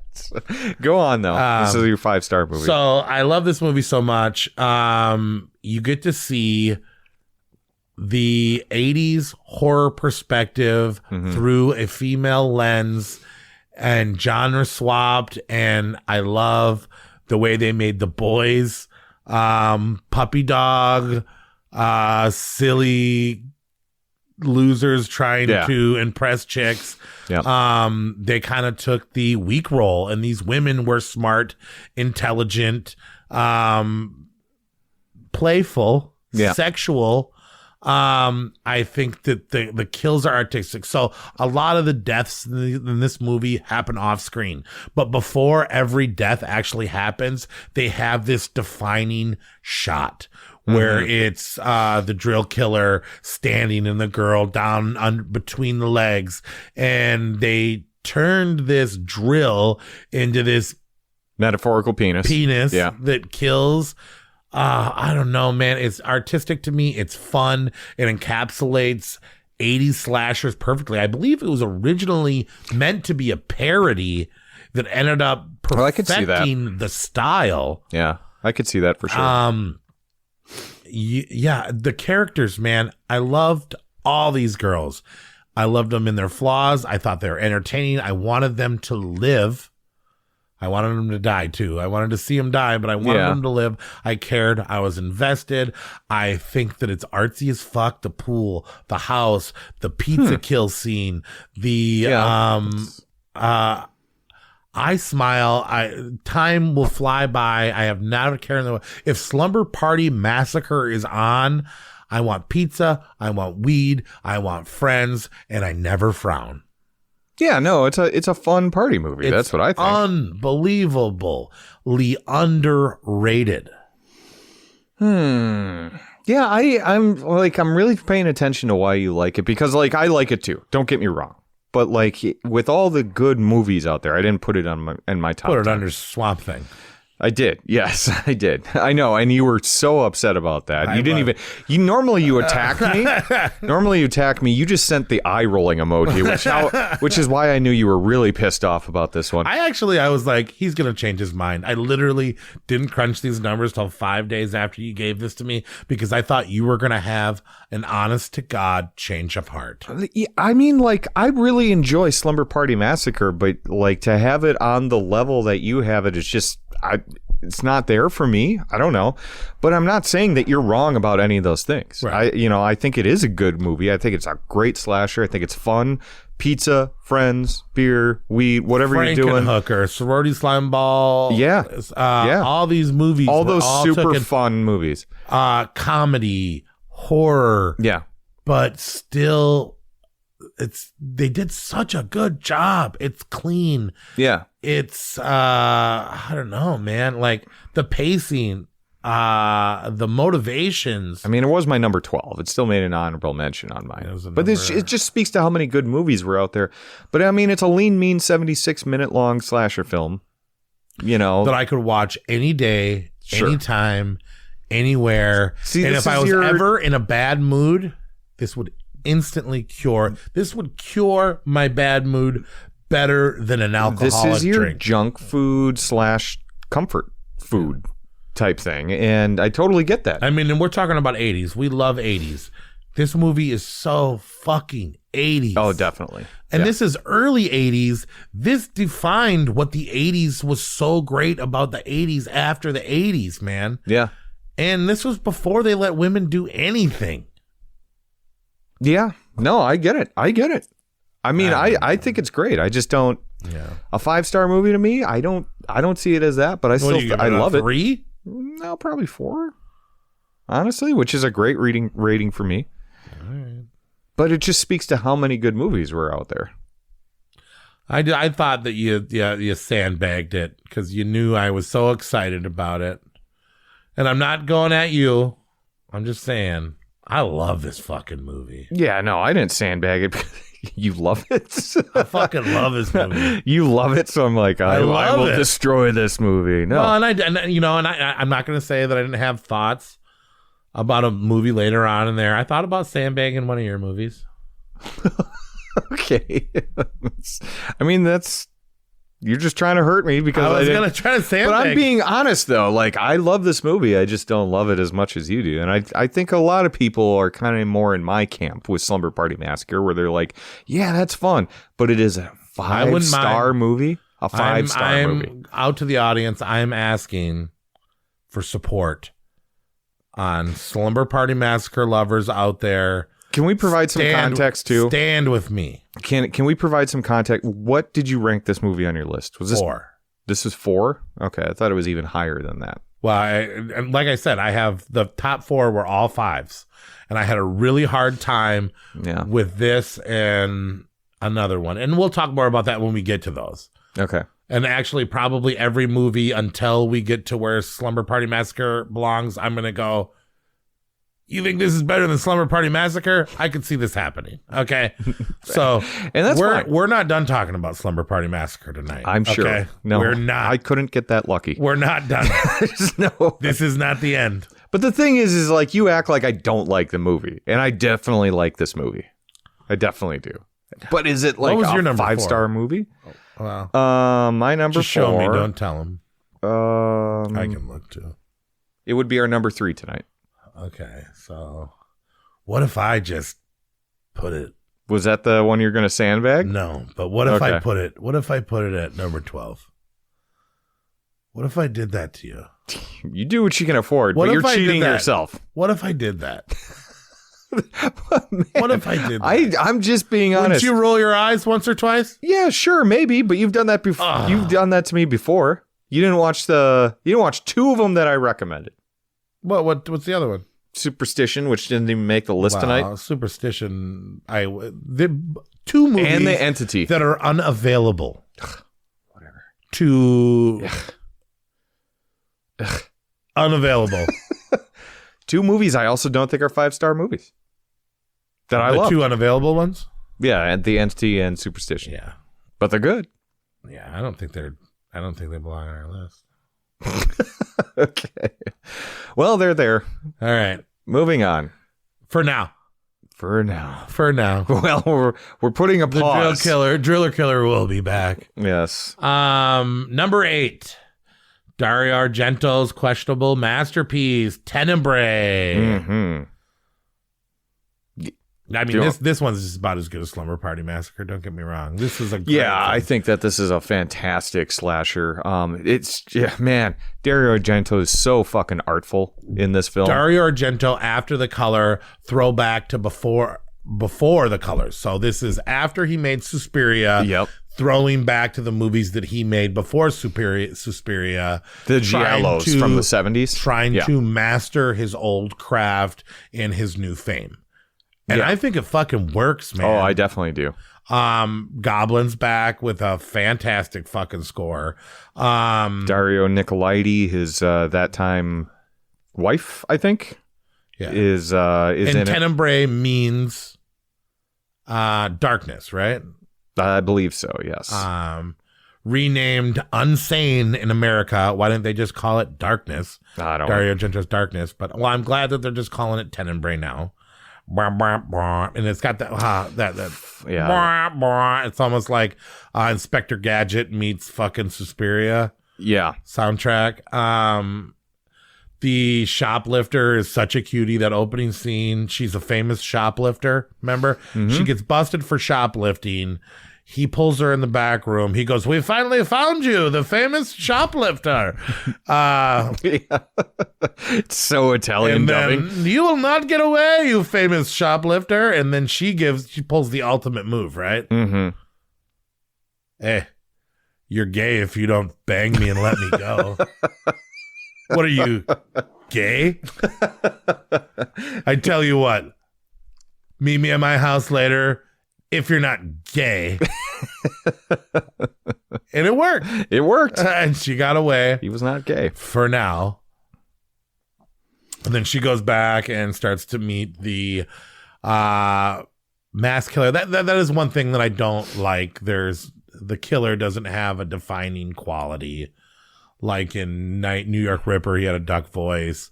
Like in our next movie. Well, it's a black glove killer, though. You're not really supposed to show him, Well, and it's a big time mystery. Yeah. But I got to tell you, the hands that get chopped off, the kills. My God. The blood smearing. The beautiful women getting doused in beautiful artistic blood.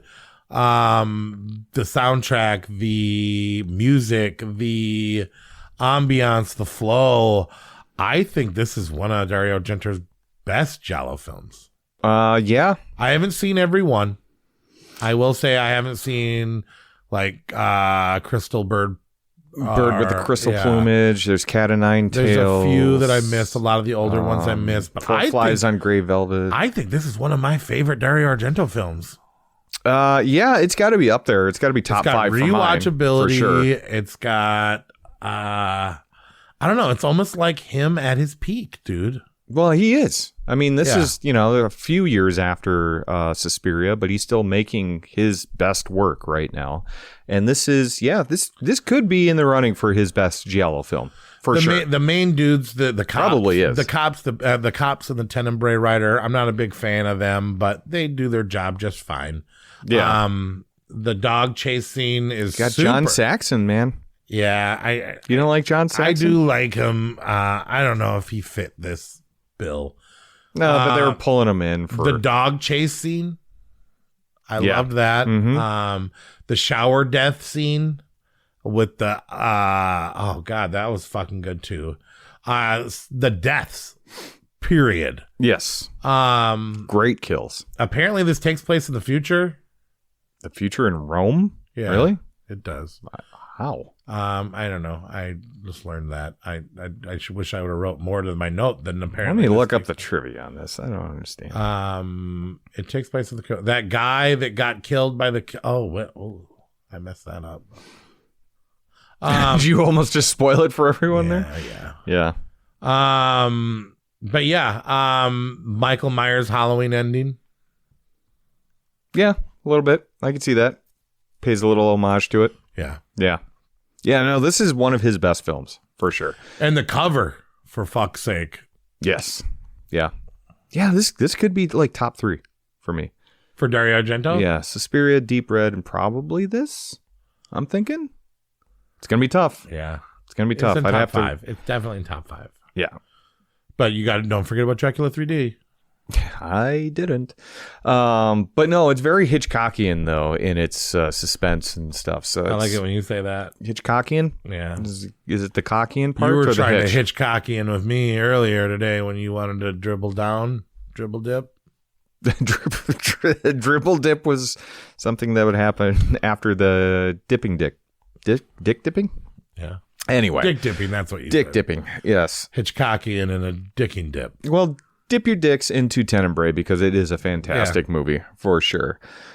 And that is our number 8 tonight. Number 7, yet another weird Italian slasher, which I don't know. Were you happy about this that it made it up that high? It's not better than the Slumber Party fucking Massacre, I'll tell you that. Okay, well, noted. I mean, truthfully, remember me, you, and Andrew were going to have a little movie night. We were going to watch this movie because we had thought that I had not seen this movie. Yes. I lied my brains off. I have seen this movie more than once. I was going to say, how did this escape you? I think I was messing this up with Motel Hell. Oh, okay. In some strange way with the chainsaw. I don't know. This is Pieces. The wacky Italian film. Wacky Italian young child with I saw my mom have sex. Now I need to chop everybody. I must kill. And I really do love the kills in this, and I do like the trench coat, and I like the. But is the movie the reason why you like this one better than Tenebrae or New York Ripper? Is it just the chainsaw? Did I say that? Oh, yeah, I did. I did say that. Is it just the chainsaw? It's not just the chainsaw. I think this is a more fun movie than Tenebrae is because of that mystery angle. You know, like... See, I think this movie is worse than maybe... See, Giallos for me kind of go on too long at times. You know what I mean? Like, it gets to that end of that second act. Is this technically a Giallo?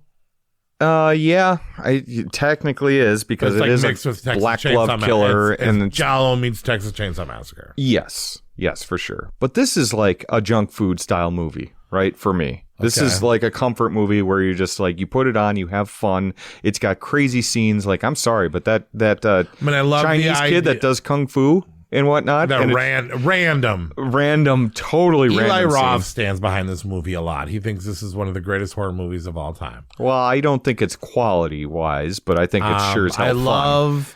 I do like the motive. I love how he's building that puzzle piece of the naked chick from his childhood. Yeah. And it's drenched in blood. I want that puzzle. I don't know why they don't sell those puzzles. They do. Yeah, they do. Yep. I want to get one. And the kills are brutal. And the movie is very, very, very, very random. But it's wacky. As far as direction and aesthetic, I don't think it doesn't hold a candle to Dario Argento. No. Yeah. But and then so I compared this to those a lot. And I was like, this is a Giallo, but it's not at the same time. And I just saw in comparison to all these other stuff, it's a this is more tongue quality below, yeah, random and weird. But I don't know if I'm not happy when I watch this movie. Really, this doesn't put me in a good mood. Because Tenebrae plays itself seriously. Pieces does not take itself that seriously, though. I mean, it does at times. It does at times, but it's all like over the place. It's like a serious place. movie, and they're like, okay, we need to throw a bunch of random shit in here and make this Very a wacky random movie. Yeah, but it has a serious tone with random parts. It's almost like it's a wacky charm though to it. It kind of feels like the director didn't know what he was doing. Juan Piquer Simone, he's definitely like a severe step down from Argento and people like that. This just didn't feel quality in comparison to the other lists. I do like it. I mean, look at his other big movies. I like The Rift and Slugs. I like it I love Slugs actually, and that's a random ass fucking movie too. Yes, it is. But I like this movie for random parts in it, not as a cohesive whole film. Yeah. Okay. Well, that's fun. See, this is my Slumber Party Massacre, where it's like, this is a party movie. Get the pizza, weed, beer, whatever, and get your friends over and watch Pieces, which is what we were planning on doing. Yeah. You know, the exact same thing, you know, and I think that this is a fun party movie. Actually, that would be an awesome double feature too. Slumber Party Massacre and Pieces. Slumber Party Massacre first, though. Sure. Yeah. I'm not saying it's a better movie. I mean, you did. But I did in my ranking, yeah, significantly. I mean, you did.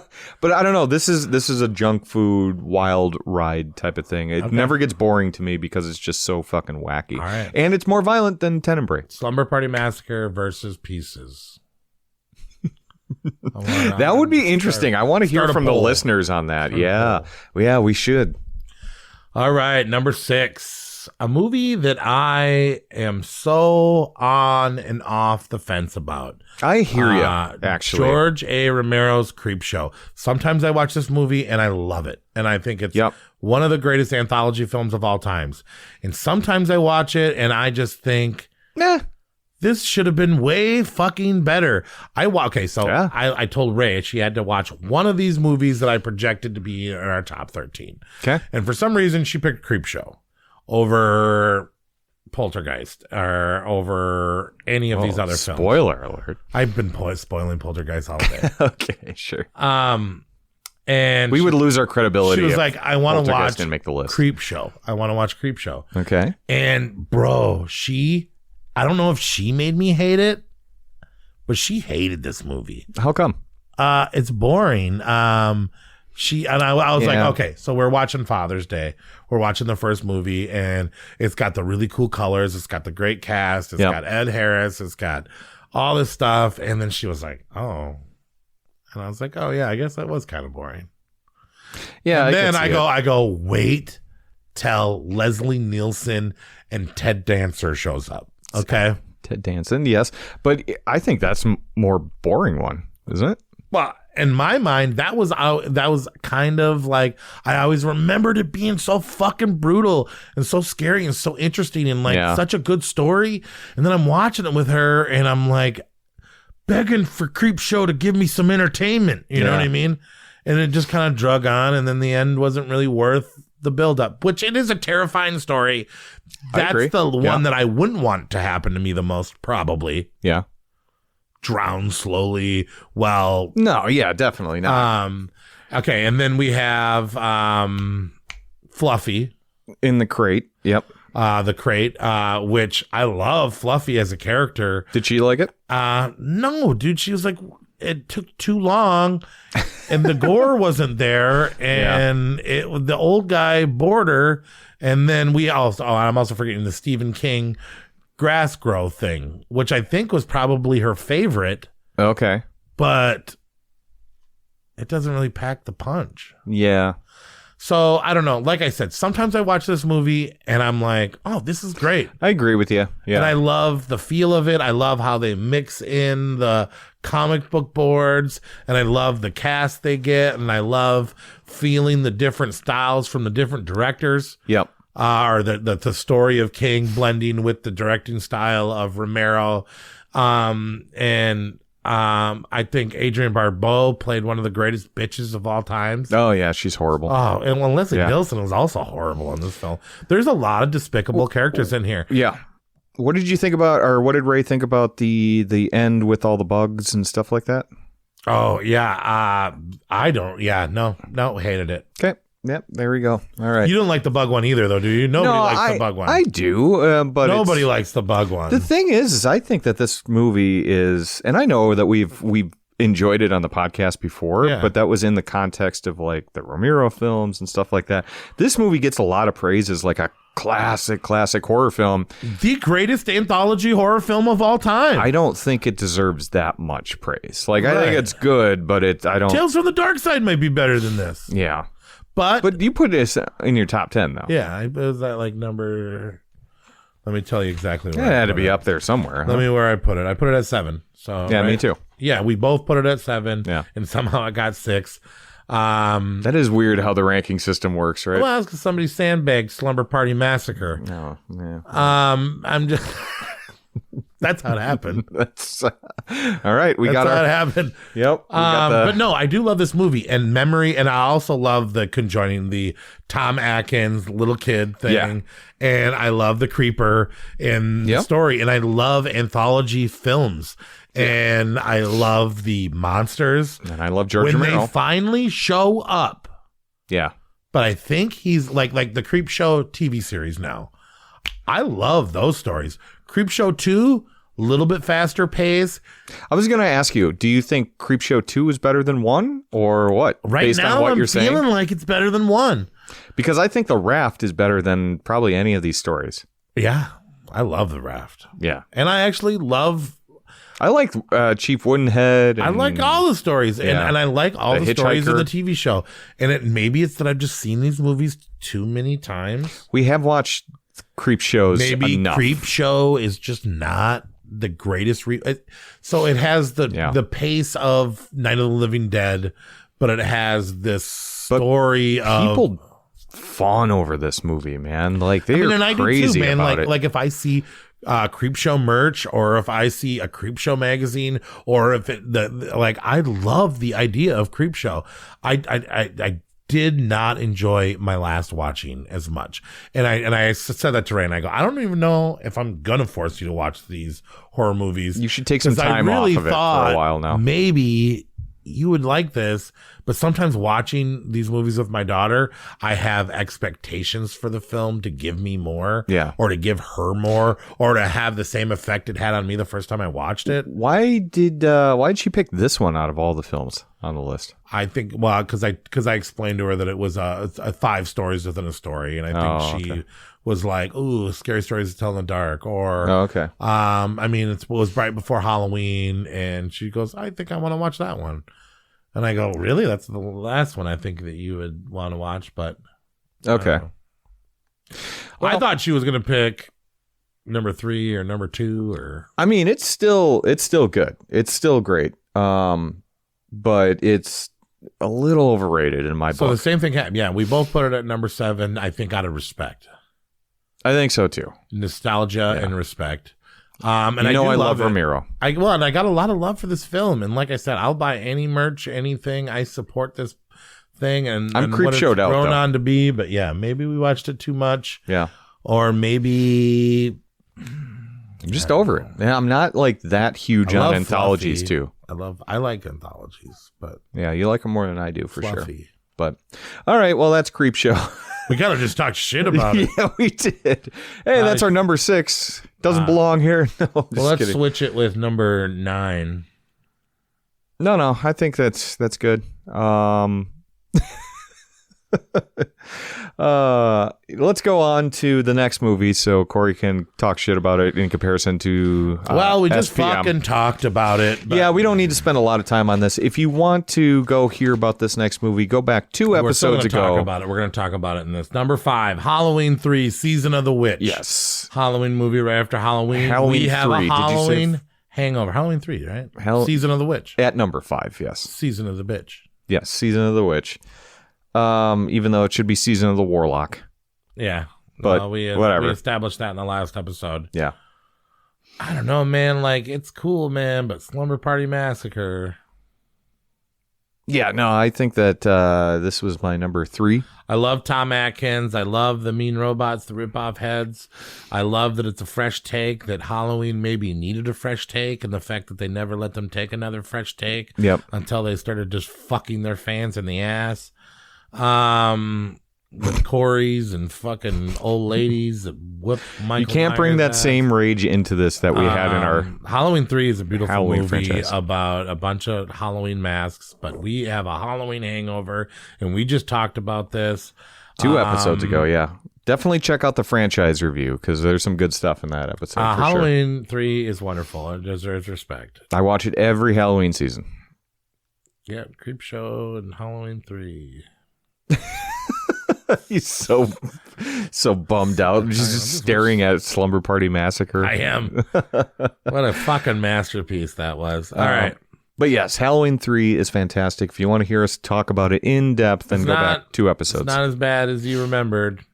It's way No, better. it's great. And it's been aging very well, and I'm glad the rest of the world caught up with it. Okay. Sorry we sped through that one, but we'll spend some more time on this next one because we've never talked about this on the podcast before. Number 4, Basket Case, Frank Hedenlotter. The guy that brought us Frankenhooker, Basket Case 2, Brain Damage, and ultimate low-budget movie. This is a movie that took a year to make. It is the story of 2 conjoined twins, one that is hideously deformed and one that is relatively normal, and 2 telepathic brothers connected, and a father who is ashamed of the deformity, hires some underground doctors to slice them apart. But when they tell their father that you cannot separate them without killing the weird one, he says, I don't care. I hate that abomination. And he pays them extra to murder the conjoined twin. But little does he know that child is a little guy named Belial. Who does not go so easily. And him and his brother, who have telepathic abilities, set off in the world to live a life together because they love each other and they're brothers, and you should love your family members even if they're ugly like Belial. They go to real old time New York City, and you get to see a New York City that doesn't seem like it ever existed. Me at my age, if New York was still like that, gritty and crime filled and dirty and polluted, with this was the time for it. and the porn shops and the fucking grit. Wow, is that a beautiful setting? They go to this hotel. He gets a hotel room. He has a lot of money. They live this really fucked up life with this hidden secret inside of a basket until he goes off to do some research to maybe figure out this is a revenge tale where they're going to get the people that did the surgery and fucked up Belial. They're going to get revenge on them. Meanwhile, he meets the love of his life, a girl named Sarah, right? Her name's Sarah? Yes. Who is a fantastic chick. He falls in love. Belial gets left alone so that he can go on a date. Belial gets angry. destroys a hotel room in a fucking hilarious scene. I think it was Sharon actually, but whatever. Stop motion. This is fantasticness, cool characters, a hotel building. Wow. This is the ultimate campy cult classic as far as I'm concerned. It's so like what Frank Henenlotter is able to do with a low budget, make it as gritty, grimy, and like disturbing as it is, but like unique. Yeah, like I don't remember too many stories like this. Yeah. And like the trilogy of the Basket Case franchise is just, it's wild. It's wacky. To follow Belial's adventures is just like, and this is his nuts. first movie. This is the movie that his twisted vision and his twisted ideas, and it's kind of like a period piece of New York, but they give us some weird characters. The 42nd Street, New York, the gross part. Yeah. All praise Belial. That part where he gets revenge and gets his night with his brother's girlfriend. Weird. Well, and that Kevin Van Hentenryck, I think his name is, or whatever. He's so good as the brother as well. He's so funny. I was thinking if Nate keeps Slumber Party Massacre where he keeps it, I hope Belial visits him at night. And does them the same way Sharon or Sarah got it. Wow. Yeah, I'll take that chance, though. That was fantasies of mine I was having after I saw your list. Well, another movie, another Slumber Party Massacre reference. But what is it? Do you prefer Basket Case or Slumber Party Massacre? Because Basket Case was a 5-star movie for you, too, right? This was actually my hardest decision. Okay. Between these two. Basket Case was my number 3. Slumber Party was my number 4. But I really didn't know where to go with this. I didn't know. Oh, man. And I think it was a dead tie, and I went to the consensus of the community on who got 3 and who got 4. And that's... You put this at 4, right? Basket Case had a better score. Okay. Basket Case was my 3. Interesting. What about the rest of the world? Well, the rest of the world thinks Basket Case is better than Slumber Party Massacre.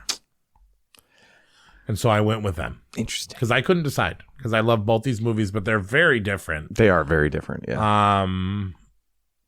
Yeah, this is just, I love those like weird little small low budget films though that are just, they feel so much bigger than they actually are, and Basket Case is one of them for sure. Awesome. The things that came after it because of it being made, and the fact that these were friends, low budget people that were making it on weekends. They had to work in the day. They had to wear the same thing, go back to the same spots, and remember. It's just beautiful. It's just beautiful. You just fucking nailed it with Basket Case, and what a great fucking movie. Yeah. No, 5 stars. Check it out. You didn't give it 5 stars? I don't think so. But we have different ratings. We've already established that. Yeah. I still love it. And it was up there on my list too. Who's more like Belial, me or you? You. You said that pretty quick.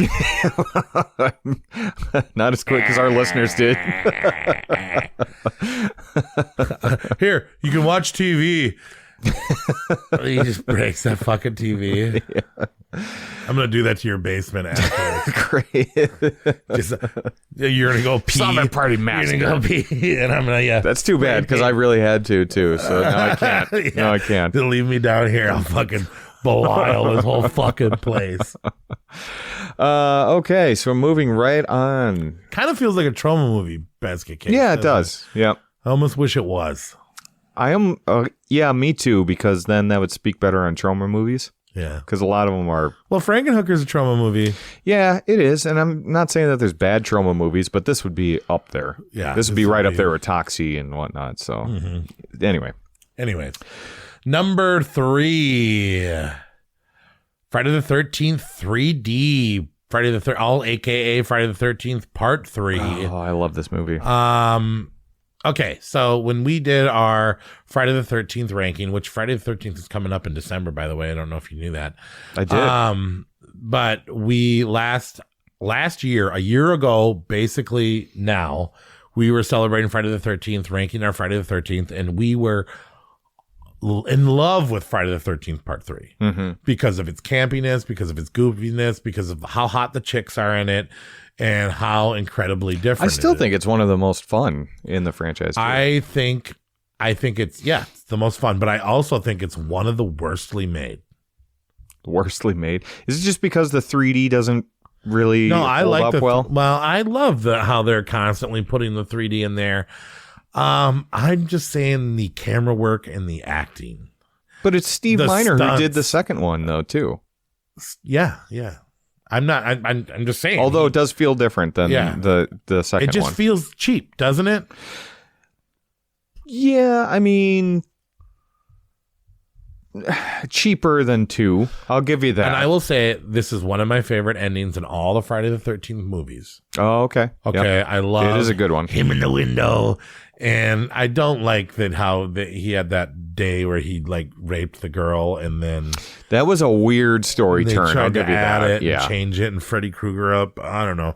This was before Freddy Krueger, but they tried to make him like this sex crazy psychopath, which is scary. It is. It's not what we want as Jason. And this is the Jason where Jason gets the mask, and it's hard to believe that Shelley is the one that gives him the mask. Shelley is this despicable character that's trying to impress this girl by being the stupidest guy in the fucking world. And this sweet young girl, and he tries to scare her with a mask, and then Jason picks it up. He's got these blue pants. He's got this soggy head. I don't know. I mean, I do see. I'm so also torn about this movie, where there's so many things about this movie that I fucking really like. But if you really want to be a critic and you really want to look at all the Friday the 13th movies, they didn't fucking nail this one. No, they didn't. But I love Tracy Savage. I love all the teen characters. I love that he finally gets his mask. Like, this used to be the one that I would watch to first. Like, when I was 12 years old and people would be like, oh, I've never seen the Friday the 13th movies. I was like, all right, let's start with number 3. Yeah. Because he gets his mask in there. You know what I mean? You don't want to see his mom. You don't want to see him with the fucking dressed up as the Elephant Man. You don't want to see. Yeah, even though they're all cool. I mean, like, that's what's so weird about the Friday the 13th films is, like, if you say my favorite, depending on the day, it's either 1, 2, 3, or 4. That is my favorite film of the franchise. Yeah. 3. Those first 4 are 2 and 4. 2 is so great. But he doesn't have the mask. But he doesn't have the mask, and that bums me out. 4 is great, but also there's something about it that is just a little off that I prefer in like the first 3, where it's kind of got that like more 70s feel to it, and then 4 feels like an 80s film. Do you know what I mean? Yeah. I still think 4 is the best. I think you can't deny that. Yeah, and most people do. But again, that would be my number 1 on so many times. I think when we did the ranking, I was rewatching them all. I was like, I fell in love with that first one all over again. I was really into 3. And there's no Jason, right? So, I mean, like, I don't know. But still, this is always in that rotation. I love Richard Booker Booker, maybe? I can't remember. But I love his take on Jason, too. I think it's super, super fun. Like, he's kind of mutated. You really get to see Jason like that for the first time, other than the ending of 2. Which is just a brief glimpse. But yeah, I don't know, but it's the hockey, man. It's the one that starts it all. It's the hockey mask. I think what makes this movie so good is the stoners. Just kidding. But why would they all be hanging out, and why are they setting up on these double dates? But I don't know. I love the people.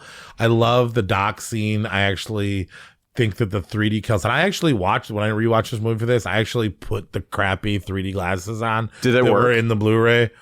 I mean, my eyes started to feel like they were bleeding after watching the 3D glasses. You couldn't tell on my TV. Yeah. So I turned down all the lights, and I tried to make it work, and I had to take breaks, but I was like, no, I'm going to watch this 3D, and the yellow in the red and the blue just sucking out my fucking eyes. You know what I mean? I don't know. Friday the 13th is great. Part 3 is great, but I think number 3, bro. What if I would have put this as my number 12? You could have. That would have been fair if that's where your heart actually believes that it's a number 12 movie. Oh, now you're trying to say that your heart actually believed the Slumber Party Massacre. I honestly believe. Oh, my I honestly God. believe that. Yes. Can't even think straight. I'm so mad about this. I have love for it. I just don't get why yours is so up there for it on Slumber Party Massacre. That's why you so purposely put it so down there. Definitely not. I put it exactly where I thought it needed to be. 4-star movie. Yeah, because I enjoy all the other ones. Actually, above the you know, I think I might have put it at a 3.5 stars, to be honest with you. You might have. You might have. I sincerely put it exactly where I felt it should be on my list. According to how much I loved it. And I actually watched it this time being I'm just telling you one thing, super Nate. Excited about it. Things are going to change. You know how I give you sneak peeks in my list before I give it to you? You know how like I send it first sometimes? Those days are over. Okay, that's fair. Because you think I did this to you. Those days are over. I actually went into it because I saw that you put it 5 stars, right? Or you told me that it was 5 stars. Amazing. Yeah. Love the film. And I was super excited to revisit it because I'm like, I just remember it being like a fun slasher. Right. And I still think it's a fun slasher. But a 5-star fun slasher, to me, that's like the Prowler or The Burning or something, or My Bloody Valentine or something like that. Slumber Party Massacre is better than all 3 of those movies you said. Wow. Okay. See, and I don't. The Prowler? I don't think so. The Prowler. I like the Prowler. Crusty old soldier in the bottom of the pool. Yeah, but Tom Savini effects and stuff like that, yeah. Tom Savini did Creepshow, and you didn't say anything nice about that. Neither did you. It had its day on one of our other episodes. I think it was a Ramiro one. Yeah.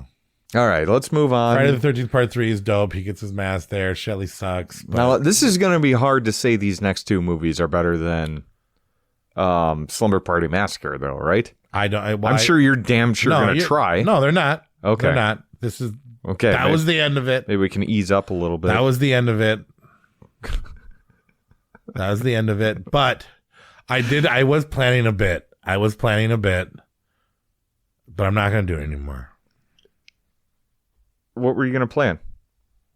Yeah, I guess I'll never know. Okay, fine. Anyway. Maybe I'll let you know after you send your list first. This is, I really struggled on this one, even though I firmly believe we got the order right on these. But it's tough, man, because either one of these should be a number 1 movie of this year. But that just goes to show how good this year was, because if number 2 is Poltergeist, okay, holy shit. What a fucking epic. Yeah, it is one of the best haunting stories. Let's talk about number 1. No, Poltergeist is number 2. Number 1? 2. Oh, we're is on this number the bit? 1? Are we talking about Poltergeist? Because we must be at number 1. I'm bumping Slumber Party Massacre even further down on my list now. No, are we talking about number 1? Number 2. Oh, I thought you said Poltergeist. I did say Poltergeist. Oh, so we're talking about number 1? You're looking at your list. Are we talking about number 1? This is the bit. So what was number 2? I hate this. I'm not doing this anymore. I'm just going to mute my mic. No, this is one of the best haunting movies. You'd be better off muting mine. Mute mine? Muting mine. Now you're not even using we're real at words. Number 1. We're talking about number 1 right now? We're at number 2. Number 2. Number 1. Poltergeist. Officially. Of number 1. You did this ranking. Remember, you did the numbers on this. You can't be mad. I am. This. I'm fucking mad. I mean, I don't know. Well, then why don't you talk about this one? I'll talk about the next one. Oh, you don't want to even talk about it now? Well, no, I just feel like you need this. You need a purge. I mean, I wrote some notes, I guess. But I'm just so I'm seeing red. Well, why? If Poltergeist had to lose to the number 1, I think we picked a solid movie for the number 1. Okay. But anyway, Poltergeist is one of the best supernatural movies out there. I know Tobe Hooper directed it, and you could say whatever you want about it, but this reeks of Steven Spielberg yeah. for sure, because this is like got that sense of wonder and awe and imagination with this whole movie. This is a masterpiece in horror. Yeah. Not sci-fi, not action. No, but it fills it with wonder. It's not all scares, right? You want to know something else? Like, nobody fucking dies in it. And it's still one of the scariest movies ever made. If you don't count the bodies that rise up at the end, well, in the pool. Yeah. Which are real skeletons. Yeah, which actually caused a curse on the entire crew. This is not only a horror film, this is a true real life horror story of one of the 5 most cursed films ever made in the history of fucking cinema. Yes. Beautiful film, right? And yeah, Steven Spielberg had a lot to do with it, but you can still feel a lot of Tobe Hooper too. Great team. Fucking great team. Why they didn't team up again. I don't think Tobe Hooper had such a great time on this film though. Well, because it's cursed. Yeah, well, that, and I think he probably did get railroaded a little bit by Spielberg behind the scenes. Right, we still got paid. Yeah, he got paid and he got credit. And yeah, he got it. It feels real. Maybe because they did use real skeletons, but the acting, that family dynamic is fantastic. Amazing. Yes. I mean, maybe the special effects on the hologram ghosts and stuff, although very scary, was the only non-realistic part of the movie. Yeah. The special effects on spinning the bed and having the stuff fly around the room, all practical, and the reaction, the and trees, the acting, and trees coming to life. And a lot of people remember the little girl as being Drew Barrymore, but it is not. It's actually definitely not Heather Rourke, who was a girl that had Heather O'Rourke. I think Heather O'Rourke. Yeah, O'Rourke. Yeah. I just got a who died after making these 3 Poltergeist films. Yeah. And was terminally ill through the making of this movie, and her family wanted to make this her legacy. So she was sick during this? Oh yeah. I know 3 she was. Yeah. They knew that she wasn't going to make it past the age of 10 or so. Oh man. And I think part of this thing was like kind of her dream where she gets to be this girl and she is immortalized and gets to live on forever through Poltergeist. And when I think about that, when I think about how sad it is on how this girl gave this performance knowing that she wasn't going to live to be old. Yeah. I think it's beautiful. And that's why definitely when later I was talking about recasting this, I won't recast her because this is her. This is her. Oh God. I get so goddamn sad. I get so emotional. And I love this film so goddamn much. Mm-hmm. It's a great number 1. Great number 2. And somehow Poltergeist is different than every other ghost film in the world. Perhaps because in the movie they explain the difference between a haunting and a poltergeist. But tell me one other movie that has done it exactly like this. No, there hasn't. Not even the remake has been able to. No, and that's a bland, boring remake, man. Ugh. Yeah, I mean, it sucks, but you know what I mean? I'm almost glad they didn't do better because I don't want to shy away from this. No, this movie still holds up. How could you do better than this? You couldn't. It was really stupid. It cannot be duplicated. It is different than all Poltergeist and all ghost movies. It has a different vibe, a different thing. And it also feels it's entertaining for children, for teens, for adults, and old people alike. It's got scares, it's got laughs, it's got everything. It's a whole package deal. And that Freeling family is like one that you want to grow up and idolize to be like, I want to be that family. They're so cool. And kids go to bed and smoke a little pot in bed together with my hot wife. Yeah. And we smoked pot in that house too. Just the American dream. But yeah, here I wrote, can't be duplicated. The fact that girl died. Okay. Real skeletons, the door, the ghost hunter from Teen Witch, Zelda Rubinstein. Oh, God, what a fucking awesome character. I wanted to get to that last name before you did. When she shows up in the movie, you are so relieved and you know you're in such good hands. Tangina's she handles awesome. The situation so perfectly. Yep. Not that the ghost and the investigators before her didn't do good, but wow, what a bad bitch. Yes. Yeah, she's amazing. She's my Megan Thee Stallion. I wish you're 4 foot Megan Thee Stallion. I listen to her rap album. I would. I'd listen to it. Zelda's a rap album. It's a fucking masterpiece. It should be considered one of the 10 best horror movies of all time. No question. Yeah, it's gotta be up there, right? It's the top 10 greatest horror films of all times, and that's why it's our number 1. 2. It's Corey's number 1. It was a very close number 1 on mine. Wait, and to be fair, it's not our number 1. It's not our number 1. And let me, because you did this, right? Correct me if I'm wrong. But because you had Poltergeist at number 1, and then I had the next movie at number 1. Okay. And you went to IMDb, didn't you? No. Well, so the next tiebreaker would be whoever placed it first. So if it's a number 1 and it's somebody else's number 3, that's how ties work. But yes, But this was a direct tiebreaker tie. was still a tie, and then I had to go to Internet Movie Database. Of which Internet Movie it can't be that far off though. It's pretty far off. Is it really? Fucking The Thing is not. Okay, so the problem with the tiebreaker is you just spoiled our number 1 tonight. It's not Internet Movie Horror Internet Horror Movie Database. Sure. Okay. Yep. We are making a horror movie list. Okay. Yep. It's Internet Movie Database. Yes, The Thing's a better fucking movie. The Thing is our number 1 tonight. A really good sci-fi movie. Yeah, it's there's more horror in this than there is Poltergeist. In The Thing than there's Poltergeist? Yes, for sure. You think The Thing is more horror than the Poltergeist? Yes. See, and this is why I can't believe it. True horror.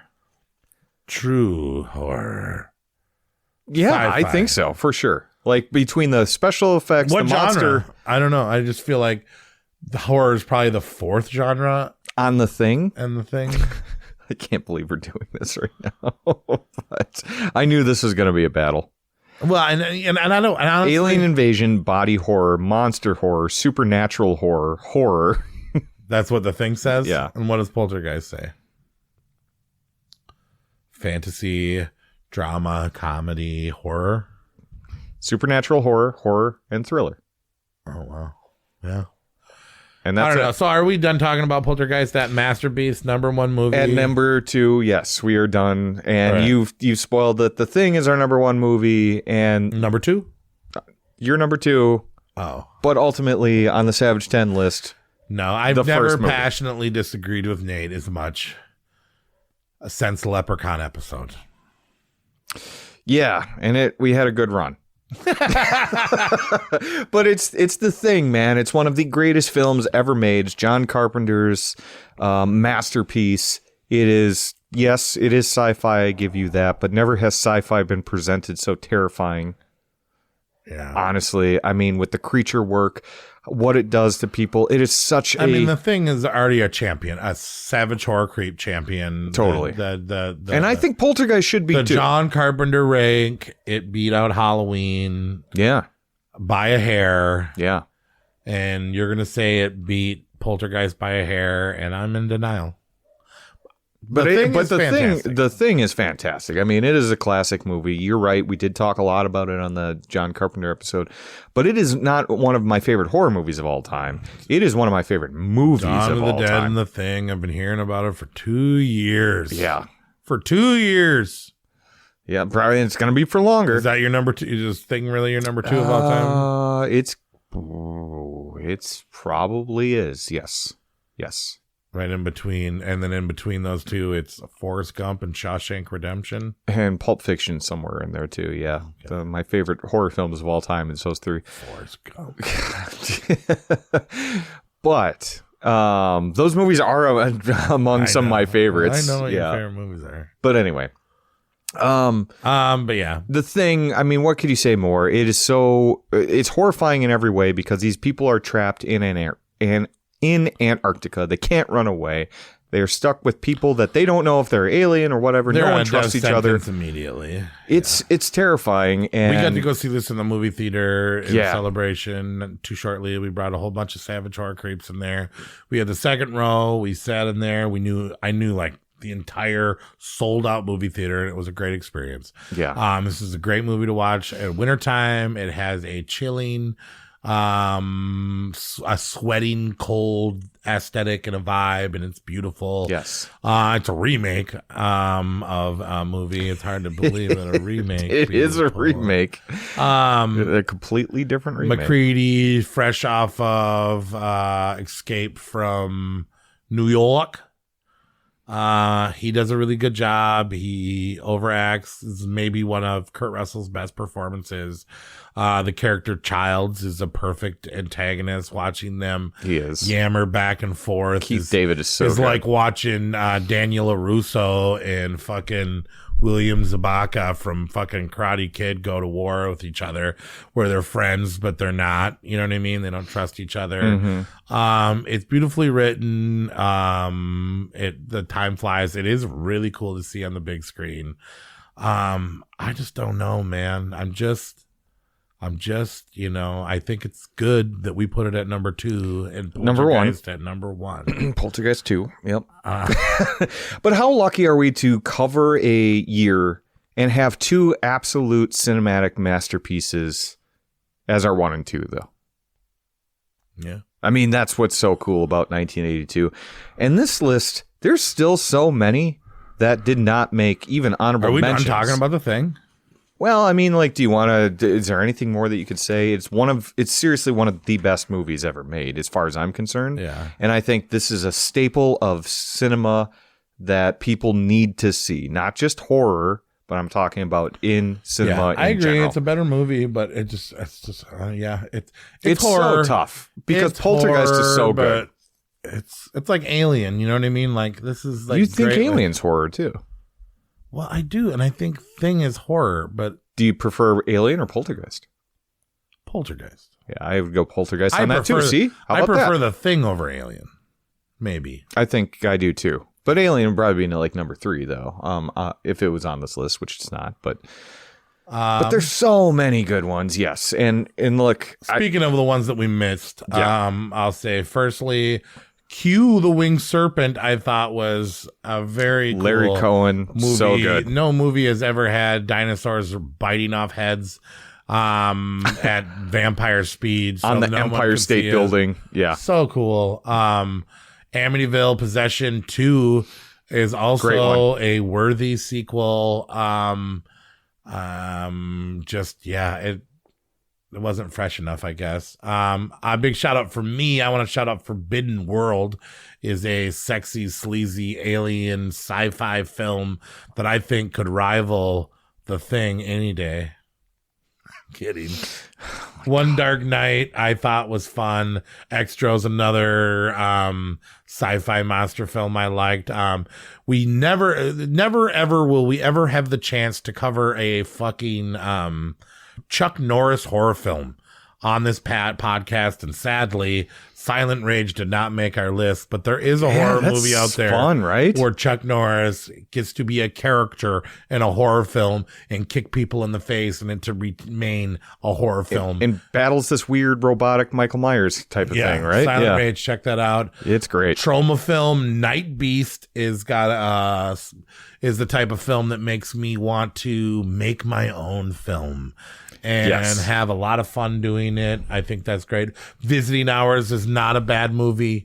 No, that's a fun slasher. Little generic. Michael Ironside is a creepy killer for sure. I think criminally underrated and not as bad as everyone says. The House on Sorority Row was the teen horror whodunit slasher film before all teen horror slash and whodunits. Yep. There'd be no I Know What You Did Last Summer without The House on Sorority Row.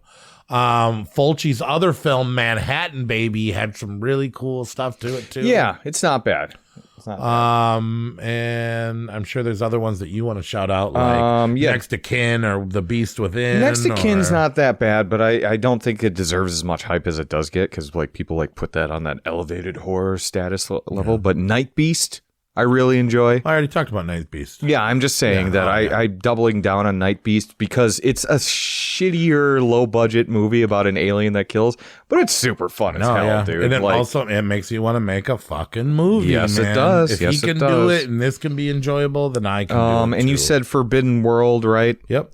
Okay, the thing that I really try and champion is Superstition, because a lot of people have not seen that movie. Well, and I think maybe they could make it easier to watch it. Yeah, it's got a Blu-ray out there. It's still available, but yeah, it's not streaming anywhere. But it's worth a watch because it is a creepy ghost, slash witch movie that has some pretty awesome violent scenes in it. And it's got some good ambiance there. And then one movie that I like that you didn't necessarily like. Parasite? No, definitely not that one. Unhinged? The Beast Within. Oh, yeah. And I don't know why. A lot of people really like that movie, and I was actually expecting for it to be a contender.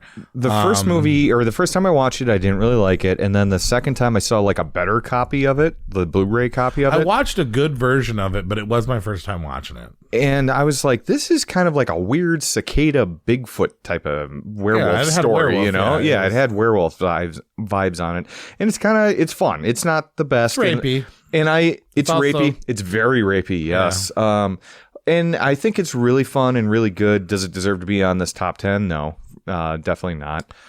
I mean, I had Boarding House higher than that. The Sword and the Sorcerer has a horror. You don't consider that horror though, right? I watched it and I ranked it, and I mean, it got number 23, but yeah, I candy capped it because it was so much fantasy. But dude, there is some horror elements in there. But there's some like B movie slashers, a lot of B movie slashers. You got The Slayer. I had Slayer at third to last. Unhinged is another one. Humongous is another one. I'm not saying Humongous fifth to last. I'm not saying they're that great, right? But I am saying if you're a slasher completist, there's some B movie gems in here that you need to check out too. Like Girls Night Out. One thing that I am don't watch Girls. The Fan is more of a thriller. The Fan, aka the last horror film. No. The last horror film, which is Maniac 2, right? Or supposed to be. Yeah, it's not same though. Actors. That one was good. And then, Dear Fan. Der Fan. Oh, well, the Fan, see. But it's a different, in Germany, it's Dear Fan. Yeah. That movie sucked too. There's also one that I was confusing it with at first, called The Fan in 1981 with Michael Biehn. That's more of a thriller. But it's pretty fine. They're fine. But anyway, to wrap up our Savage 10 tonight, at number 10 we have The Entity. At number 9 we have Slumber Party Massacre. This is why I had to do the list, because I didn't think you can get through it. I would have given the real list. Yeah, Slumber Party Massacre at number 9. Number 8, Tenebrae. Number 7, Pieces. Number 6, Creepshow. Number 5, Halloween 3, Season of the Witch. Number 4, Basket Case. Number 3, Friday the 13th, Part 3. Number 2, Poltergeist. And number 1, barely edging out, Poltergeist. The Thing. John so I got a question for you. So out of both the super incest movies, Amityville 2 and Cat People, you liked Amityville 2 better? Yes. Was it because the incestual scene was more dirty? Yes. Was it really? Yeah. I didn't see that coming on Amityville 2. It's weird, man. Yeah, because he's possessed, and so it's weird. She was into it. Take your shirt off. Just for a little bit, sister. Okay. Yeah. It was, Well, I don't know. They're kind of the Cat same People's movie. kind of dirty, though, too. Yeah, they're kind of the same movie. Because Cat People's like, I can't get it up unless I'm with my sister, which is a whole nother level and then incest. in Amityville 2, he was like, the only thing that turns me on is angering God. And this is going to make God real pissed. Yeah, but he's possessed by a ghost, right, at that point. Yeah. Whereas that guy's just like, my dick don't work unless it's a relation of mine. By the way, I'm a panther. I'm a pretty panther. Yeah. Yeah, that's the only reason why I didn't like Cat People. Cat People's they needed Amityville. Better made, yeah. Amityville 2 versus Cat People. Amityville 2 is a solid sequel, though, because it does have some pretty cool effects and some creepy shit in it. But yeah, it does get weird. It's not a lot like the first one, though. It does feel quite a bit different. Very different, yes. It's not cohesive. Nope. Okay.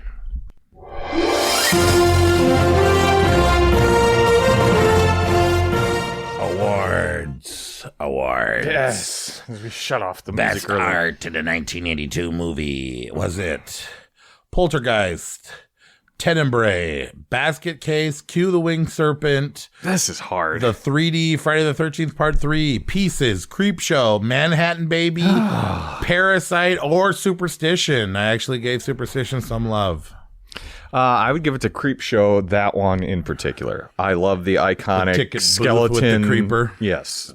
Yep. I would not, but I do think that it is worthy. We are over Creepshow. I don't know if we made that clear. Best art 1982 is Manhattan Baby. That's pretty cool. With that ghost and the girl, although the cover doesn't really pay off in the film. There isn't really that image in the film, but I love that cover. I mean, the thing is iconic. This is tough. This is like peak. Poltergeist is iconic. It is with too. The TV and the little girl in it, and explains the movie and the static fuzz, and it's creepy. You know you're into a movie. It did a great job explaining. And what it just the says film they're was. here over it too. But I still like looking at Manhattan Baby the best. Best music, also a very hard one. God, 1982 was it Harry Manfredini's Friday the 13th Part 3? Was it Harry Manfredini's Swamp Thing? Oh, did you not realize that in Swamp Thing it sounded like fucking Friday the 13th? Yeah, now that you say that, now I never put those two and two together. He used pretty much the same shit. The same noises. Yeah. He did that for years too. Goblins, Tenebrae. Fucking classic. Yeah. Fucking amazing. We talked about that. Cat People. Yeah. David Bowie did a really cool song, and the soundtrack is also equally very good. Poltergeist has a theme that is out of this world, memorable as well. And I also honorable mention nominations to Q the Winged Serpent and Manhattan Baby. Both had very good scores behind their film. And you don't think the legendary Ennio Morricone and John Carpenter score should be on this? Halloween 3? Yeah, that probably should have been on there too. Oh, it is on there. I just skipped it because The Thing. Well, I didn't put Halloween 3 too. I didn't put the thing on here actually. Really? Okay. Well, but I guess it deserves to be on there. But whoops on Halloween 3. But let's say it 3, 2, 1. Tenebrae. Yeah, I'm gonna give it to Tenebrae. Yeah, that's a banger. You can listen to that anywhere, anytime. It's fucking only because Halloween 3 wasn't on this list. So Tenebrae wins? Well, Halloween 3 is. You picking Halloween 3? Oh, it is on this list? I thought you left it off. Then yes. Well, I just forgot to say it. It's actually written down there. Oh, okay. Then Halloween 3 for me because I love that. Holy shit. What you watching? No, I accidentally clicked on a trailer on IMDb. Yeah, it's got to be Halloween 3. And not for the 3 more days till Halloween, like his weird robotic. See, and that's where I do love like the intro music and the Carpenter score, but it also does have annoying music in it as well. So I still think Tenebrae wins. You can't beat it. Okay. Goblin wins every fucking time. With Goblin should, Best effects. Was it Halloween 3? Was it Creepshow? Was it Tenebrae? Was it Friday the 13th Part 3? Was it Basket Case? Poltergeist or The Thing? Come on, it's The Thing. Yeah, I gave it to The Thing. It's The Thing. It's got to be The Thing. But you got to give Basket Case some fucking credit too for what he's working with. Hell yeah. That he did the stop motion himself, and it took him months. Yeah, months to move seconds. I agree with you. It's a lot of work put in. Best story, was it Poltergeist, Basket Case, Tenebrae, Cat People, The Thing, or Creepshow?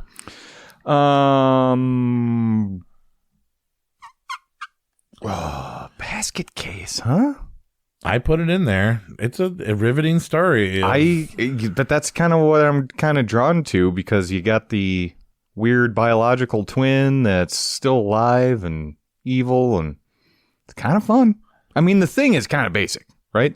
So you can't really pick that one. Poltergeist. Well, and it's a remake. Yeah, okay, fair. And then Poltergeist is pretty straightforward. It's a good story. I mean, I'm giving it to Creepshow because it's multiple stories. Okay, that's fair. Because it's a Stephen King story. It has multiple stories. They all have their own identity. They were different. They blended it together in the fact that we're talking about stories, best story, and it has multiple. And okay, that's fair. I gave it to Creepshow. Yeah, I like that. I like that answer. That's a good answer. Best director. There's a few really good ones that we need to call out. Yeah. Was it Tobe Hooper? Was it John Carpenter? Was it Dario Argento? Was it Frank Henenlotter? Was it Steve Miner? Was it Fulci? Was it Amy Holden Jones, Wes Craven, or Larry Cohen? Damn, that is what a list. How do you pick one? You gotta put it on their arc. I mean, obviously Wes Craven's the best director on this list, and Tobe Hooper's second. Okay. John Carpenter's somewhere after that. But Jesus. But actually, who nailed it in their situation? I'm actually giving it to Frank Henenlotter. Because it took him a year. It's his first movie. All right. Okay. He directed the fuck out of that. I don't want to give it to John Carpenter again, right? But yeah. You can't give it to Wes Craven. Can't give it to Wes Craven, no. Tobe Hooper had too much help. I agree with that one as well. And yeah, let's give it to Frank Henenlotter for a first feature. Yeah. It's Basket Case, which launched his career. Yeah. Yeah. Worst movie that you've seen out of this list? Ooh, let me go back to the list, which is... So I'll give you my bottom 5 from the list. Okay. I had Humongous, 5th worst. Mm-hmm. Girls' Night Out, 4th worst. The Slayer, 3rd worst. Dark Sanity, the 2nd worst. And the worst fucking movie that I watched, The Curse of the Screaming Dead. Have you ever seen this movie? No. To name it something like Curse of the Screaming Dead and just have it a couple guys in a camper, that movie pretty disappointing. Me, yeah. What about Piranha 2? Because that is a big letdown. Piranha 2, that's not this year, is it? Yeah, I thought so. No, I don't know. I didn't have it. I had it on my list. I didn't rewatch it for this, but I've seen it enough. I've seen it too. Piranha. How do you spell piranha? They spell it different every time. Yeah, 1982. Piranha. Piranha 2, The Spawning. Yeah. Not okay. Not great. Not great, Bob, even though it's John Cameron. It's pretty bad too. But it's got 3 directors. So you're doing Piranha 2? Yeah. That's a really disappointing movie, especially after. But there's some other ones too that were just not great. Blood Tide, I did not like. Oh, but the guy from the Cobra Kai guy's in it. Yeah, I know, but still. And the late, great Darth Vader. Yeah. I liked things about that movie, and the chicks were hot. Yeah, I mean, because Parasite, not fun. Yeah. For me. That one was also close to my end. Yeah. All right, I did Curse of the Screaming Dead. You did Piranha 2. Fair enough. Best Monster. Always a big list of nominees. Oh, man. Was it Fluffy from Creepshow? Was it The Thing from The Thing? Was it Extro from Extro? Was it Night Beast from Night Beast? Was it Swamp Thing from Swamp Thing? Was it Belial from Basket Case? Was it The Gatekeeper from Poltergeist? Was it Jason? Or was it Q? Fucking A, man. The Winged Serpent. I'm going to not pick the monster from The Thing or the alien from The Thing. I'm not going to pick You can't give it everything. Yeah. But I will then give it on, this is my first time watch, Extros Monster. You're giving it to that monster? That fucking thing is kind of wild, and what it does, where it impregnates people via the mouth and then gives full birth to a human, to a full-blown adult. I gave it to Q, even though I didn't want to go the kaiju way. It was so cool that it just scooped heads. Yeah. It just was a head-scooping, wing-tailed dinosaur. But you got Jason, you got Belial. I almost gave it to Belial. It was Belial or Q. Yeah. But Belial... He's so puppety. On the inside, he's not a monster. He's a beautiful... Beautiful boy. Butterfly. Yes. All right. Hero. Was it Tangina? Was it the redhead from Cat People? Was it McCready from The Thing? Was it Tom Atkins from Halloween 3? Was it Swamp Thing? Or was it Chuck Norris? Oh, man. Chuck Norris is probably going to kick my ass for not picking him. I picked Chuck Norris. Did you really? I got to pick McCready. I can't. Against all those other ones? Just because you don't ever get a chance to have Chuck Norris be a hero in a horror film. That's true. We did, and it was so cool. Thanks for showing up for that one horror movie. Wish you would have did more. All right. Best final girl was it Heather O'Rourke from Poltergeist, the little girl that survived the TV in the Poltergeist? Was it Michelle Michaels as Trish in Slumber Party Massacre? Was it Chrissy from Friday the 13th Part 3? Was it Daria Nicolati from Tenebrae? Oh, man. Was it Irina from Cat People? Or was it Adrienne Barbeau from Swamp Thing? Oh, man, you're not even going to pick, what's her face? Jo Beth Williams from Poltergeist? So when I do Final Girl, when I pick She's Final cute. Girl, she did great. And I have a lot of shout outs for her when it comes to different categories. Okay. But Final Girl, who suffered and survived? She mourned and survived. She worried. All right, and then you know what? I survived. will give it to Heather O'Rourke because I felt she like went into a fucking She another starved dimension. for weeks. Yeah. Was trapped in a dark corner surrounded by monsters and kept her cool and came out of it with a smile on her fucking face. Yeah. I didn't give it to her, but I did pick her instead of the mother. Okay. And I actually lied. I did give it to Carol Ann from Poltergeist. Okay, never mind. Carol Ann's back. Carol Ann is the final girl. I must have deleted my whole thing. Best male. Was it the guy who played Coach, who was also the dad in Poltergeist? Craig T. Nelson. Was it Dwayne from Basket Case? Was it Malcolm McDowell from Cat People? Very good. Was it Michael Moriarty as and the guy in Q? Was it Kurt Russell and or Childs from The Thing? Ooh. Was it Tom Atkins from Halloween 3 and Creepshow? Was it Tony Danza? Ted Danson from Cheers in Cheers. Really great horror film TV show from Creepshow. Or was it Chuck Norris? Ooh, Chuck Norris. Best male actor? This okay, yeah, it's really bad. Actually, you know, I would like to see Tom Atkins and Chuck Norris fight from this year. That would, oh my God. He would just try and have, Tom Atkins would just try and have sex with Chuck He would Norris. just be like, hey man, have a cigarette. Let's relax, relax. You know, you know exactly what I want, Mr. Norris. It to? I couldn't decide either Kurt Russell or Childs. I thought both of them were impactful characters, and I feel like Childs doesn't get enough have love. to love them both, but you have to pick one or the other. You're either a Childs guy or you're a McCready guy. And Kurt Russell is... I am a Childs guy. I will pick Childs too, because Kurt Russell is always good, whereas Childs kind of a dick, but then he like learns and he's like, okay, yeah, I'm going to help you, McCready. He's always good too. Yeah, he is great. But he did a really great job. But he locks McCready out, tries to kill him, you know, and fucks up, but then... He's your friend, and he's... I thought he did an excellent job, too. Yep. Best female actor. Was it Zoe Beth Williams from Poltergeist? Was it Zella... Jo Beth Williams? Zelda... Jo Beth, isn't that her name? Yeah, you said Zobeth. Oh. You must have been looking at Zelda Rubinstein. Yeah, I was. And Zelda Rubinstein from Poltergeist. Yep. Tracy Savage from Friday the 13th. Was it Adrienne Barbeau from Creepshow and Swamp Thing? Was it Stacey Nelson from Halloween 3? Or was it Natasha Kaczynski from Cat People? Man, she's pretty good, though. Natasha Kaczynski? Kinski, yeah. But... It really? Kinski? Yeah. There's no N? No, that's Klaus Kinski's daughter. Okay. That crazy guy.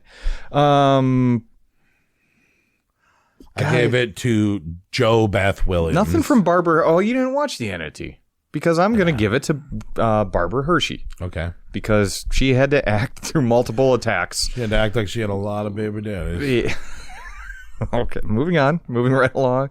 Girls, all right, so I was going to change minor character to best cameo, but it was the 80s and they didn't really have cameos back then. So they didn't. Best minor character goes to Zelda Rubinstein as Tangina and Poltergeist, hands down. Stop. Yeah, just no list. It's Zelda Rubinstein. Yep. I mean, if it was cameo though, that's why I couldn't give her. If it was cameo though, it'd be Pamela Voorhees. She appears in the third one as a corpse jumping out of the pond with the worms coming out of her face. And then they pulled her out of the boat. That was awesome. That was cool. That was cool. I was thinking actress or an actor or whatever, but yeah. Crush. Tracy Savage from Friday the 13th, Part 3. She won it before. Can she win it again? Sharon from Basket Case had a huge crush on her. I don't care about the wig. Really? She was a really good girlfriend, man. That's the kind of chick I want in my life. A girl that will accept me for my weird, deformed friend that I hang out with every 2 weeks. Brother. I'm talking about you. Oh, cool. Well, if that's the case, I hope you find that too. I hope you. Linda Brinky Stevens. Sorry. Okay.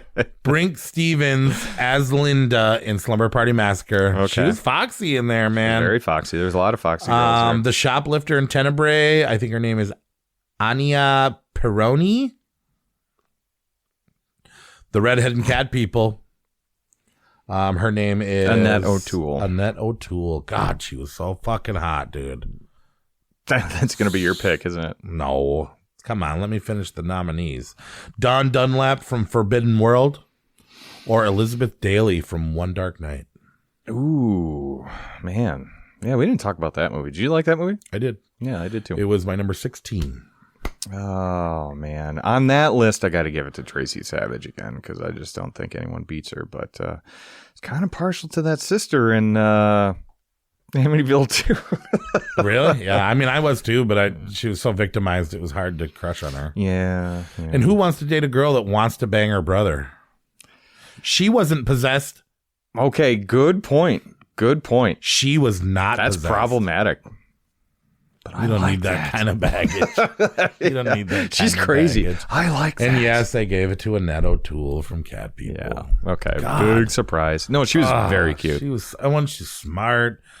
Oh, and she was all that thing. But yeah, Sharon would have been a close second. I can't give it to Tracy Savage because she's already a crushed champion or whatever you want to call it. Fair enough. Fair enough. Who did you hate the most? Was it Shelley from Friday the 13th Part 3? Was it the cop in Tenebrae? Was it Mary in Pieces? Screaming into the mic, breaking the mic, sir. You bastard! Yeah. God, was that the worst performance ever? Mm-hmm. Was it Adrienne Barbeau in Creepshow? Yeah. God, she was awful. It was Leslie Nielsen and Adrienne Barbeau in Creepshow. They made a lot of despicable characters in Creepshow. They did. Hated a lot of characters. Yep. Best kill, was it? And I haven't picked from these nominees, so I'm going to pick these on the fly. Was it the machete handstand Friday the 13th Part 3? Was it the birds eating the brains in Manhattan Baby? Was it how Sharon got done dirty by Belial and Basket Case? How did that kill her, though? Did she bleed to death? I would Did assume he just so, yeah. fuck her bloody? Yeah. Ooh. That'd be more savage. It the pizza guy and Slumber Party Massacre getting his eyes bulged out, and the way Linda and Diane died in Slumber Party Massacre were both really great. Was it the t-shirt slash and shower glass kill in Tenebrae? Was it the 3D harpoon eye poke? Was it the chainsaw head off girl in the park from Pieces? Was it the stabbing in the Joy Trail? Oh, yeah. Those guys that made Pieces were fucking perverted. Yep. Oh, there she go. The stabbing in the Joy Trail. Yeah. Pick one. They're all disgusting. Mm-hmm. Or was it when Q eats the window washer's head? That's fun. But it's got to be the Tenebrae one where she gets her arm cut off and sprays the blood all over the wall. And then falls in the shower. Yeah. It's got to be. I'll agree with you. The handstand, doing a handstand and getting fucking axed in the crotch, too. It's really kind of, you got to watch that closely to get what's going on. I wanted to give it to the bird. When the birds ate that pecked his fucking skull open. In Manhattan, and then maybe. Pulled his fucking brains out. Jesus fucking Christ. Most savage scene in 1982. Was it the Jason rape flashback? Was it the Belial rape? Or was it all the stabbings and the Joy Trails? See, and I was going to originally pick the entity for this because she gets assaulted so many times, but it's the Belial Do you really want that? Do you really want any of it? No. I wanted that on you for a minute. You probably still do. I'm glad that you're coming down a little bit, but well, I wanted you to be raped by Belial. Because Slumber Party Massacre was number 12. Okay. It was tough. I was going through a lot of emotions. I believe that, yeah. The creepiest scene in 1982, was it the fact that the girl was trapped inside of the TV, screaming for help, but you had no way of helping her in Poltergeist? Oh, man. Was it the duck calling on the phone? Or was it all the incest in Amityville 2 and cat people? Let's go incest. Big incest year, yeah, huh? Big incest. Wow. Well, just 2 big movies that had like really prominent incest. Yeah. Prominent. It was pretty rough. The whole motive. Most horrific scene. I am giving it to the arm chop off in Tenebrae, and I don't have nominees. Okay. What was the most horrific scene? I think, honestly, that extra one kind of fucked me up. I'm not going to pick the extra thing. was, yeah. Yeah, with that. Well, what would be the most horrific part in the thing? Well, I guess it's not horrific. The shock paddles would be, yeah. Well, but it's so like cool. The best FX moment, but extra with the whole thing where it like impregnates people in the mouth, and then she gave birth to a fucking adult man, dude. Yeah, like it's weird. Yeah, it's weird. Weird. So weird. Recast. I thought Poltergeist was number 1, so I was gonna do Poltergeist, but somehow. But you didn't? I don't know. Because I did the Thing recast, our true number 1 tonight. Who are you recasting as McCready? Norman Reedus. Why can't I think of it too? Daryl Dixon. Daryl Dixon. I knew it was definitely a D word. Yeah. Definitely a D word. Okay. You could see it a little bit, huh? Tom Holland, Spider-Man. Really? I mean, if we're making it right now. Oh my God, there's that alien again.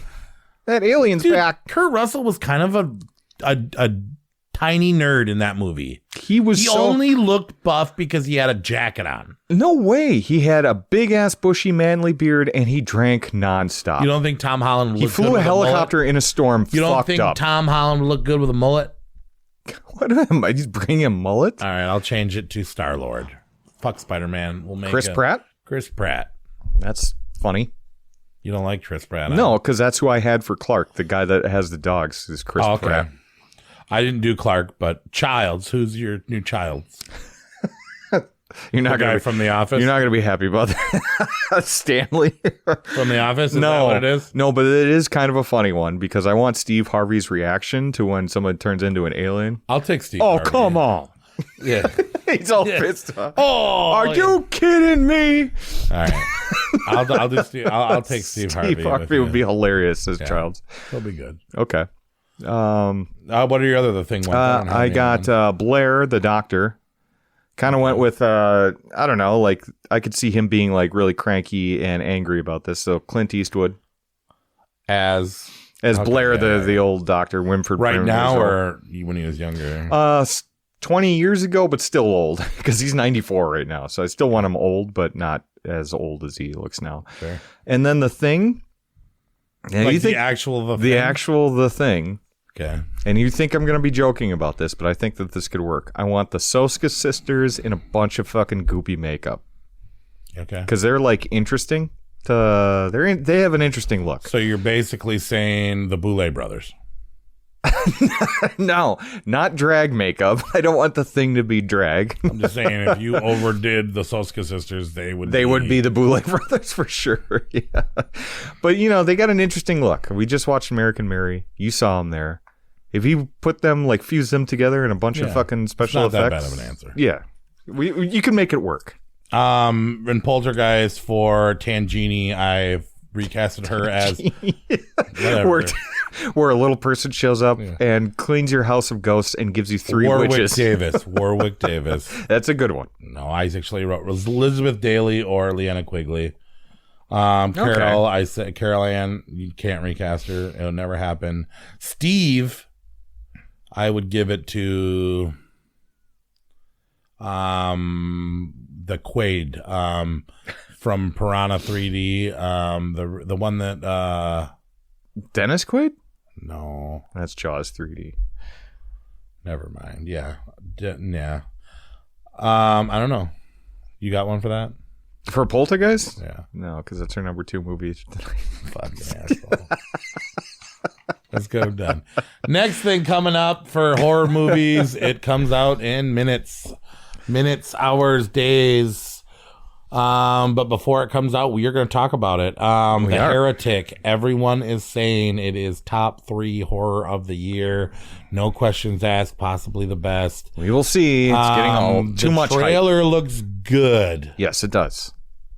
And Hugh Grant looks awesome. And I actually believe there's going to be an end that's going to blow our mind. I'm super excited for this. I hope so. I think it's going to be up there. I think it's going to knock a few good movies off of our top 10. So I'm excited to see this. I'm not a Hugh Grant fan. Last time I saw him, he was an Oompa Loompa in Wonka. Oh, boy. Yeah, that's not... And I hated that. Yeah. Well, that's not probably his best film in his filmography. He was bashing it like I did that for money. I didn't do that for any other reason. Well, look at Michael Caine, right? But yeah, dude, I think this is going to be a surprise, and I think this is going to be up there. I think it's going to be really great. What do you think? I think so too. I'm nervous that it's getting so much hype that I'm going to go in with too high expectations. You know? Well, and that's kind of what happened to me with The Substance, where you were championing it so much that I kind of was like, no, better not be. Yeah. I thought you were going to be like that, too. I thought you were going to tell me it was shit. How are you going to be better than Terrifier 3? No, but here's a fair movie. Abigail got so much hype, too. And I have Abigail's in my top 10 right now still. Yeah, I'd have to look at my top 10. Second watch did improve my view. Okay, so maybe I'll have to check that out again. Because, I mean, I didn't think it was bad by any means, but it was not as good as I was hoping. Second watch did put it higher. Okay. I did. So I look forward to a second watch with that. But yeah, Heretic, it's hard to say. Well, we'll find out on next episode. It seems like the only thing people care about is gore. I don't think there's going to be there's going to be a lot of gore in this either. I think it's going to be I'd be surprised. And I wonder with a name called Heretic, how anti-religious it's going to be, or I think it's going to be us? Very anti-religious. Yeah. Surprised Micon even got it. I'm not, man. They've been coming through for us. Better. They've been doing a lot better. And then our next episode we are going to do for Thanksgiving. Lloyd Kaufman, you ever heard of him? Uncle Lloyd? Uncle Lloyd. He's every horror fan's uncle and family member as the kittens chew on the food. We're going to get some food together. We are going to bring special guest Andrew in here. Maybe the only guy that could ever beat Nate in horror trivia. Maybe we'll even set up a little showdown for Thanksgiving. Would you write some questions? Sure. Yeah. Like make them really, really tough. Yeah, you guys go head to head and see who can win. I'll do a speed. I honestly think he might be a speed round. That's a good idea. You make them really fucking hard. I'm gonna make them so hard. That would be so hard. It's gonna be so hard for trivia. Slumber Party Massacre trivia. Yeah, we're usually on a team, and maybe we should compete one day, like normally at our bar trivia. Saying that. You guys should be at wits. You guys should be rivals, friendly rivals, but yeah, of course, always. And then Anthony will forever get third place. Forever. He gets so bummed again when I beat him again. Well, and I've done it. I've never. You're just too fast on the bell. And I think a lot of people would think that I'd be good. I think Anthony could probably take me. I'm probably forever fourth place or whatever, which I have a lot of knowledge up here. I just can't pronounce anybody's names. And I actually mix up the movies a lot. So like when I remember, I don't know if anybody's going to notice, but I totally fucked up New York Ripper and Tenebrae. The killer at the end that killed the killer was actually from Tenebrae, not from New York Ripper. You know what? When you were saying that, I didn't catch that either. Yeah, but I caught holy shit, later, and I was like, oh, I feel dumb. I was like, do I think nobody notices, or do I just keep going? Well, you corrected it now. Well, I was so upset about the Slumber Party Massacre and the Poltergeist thing. I was so upset. But really, they've only thought you've been a dumbass for about an hour and a half now. It's not that bad. Yeah.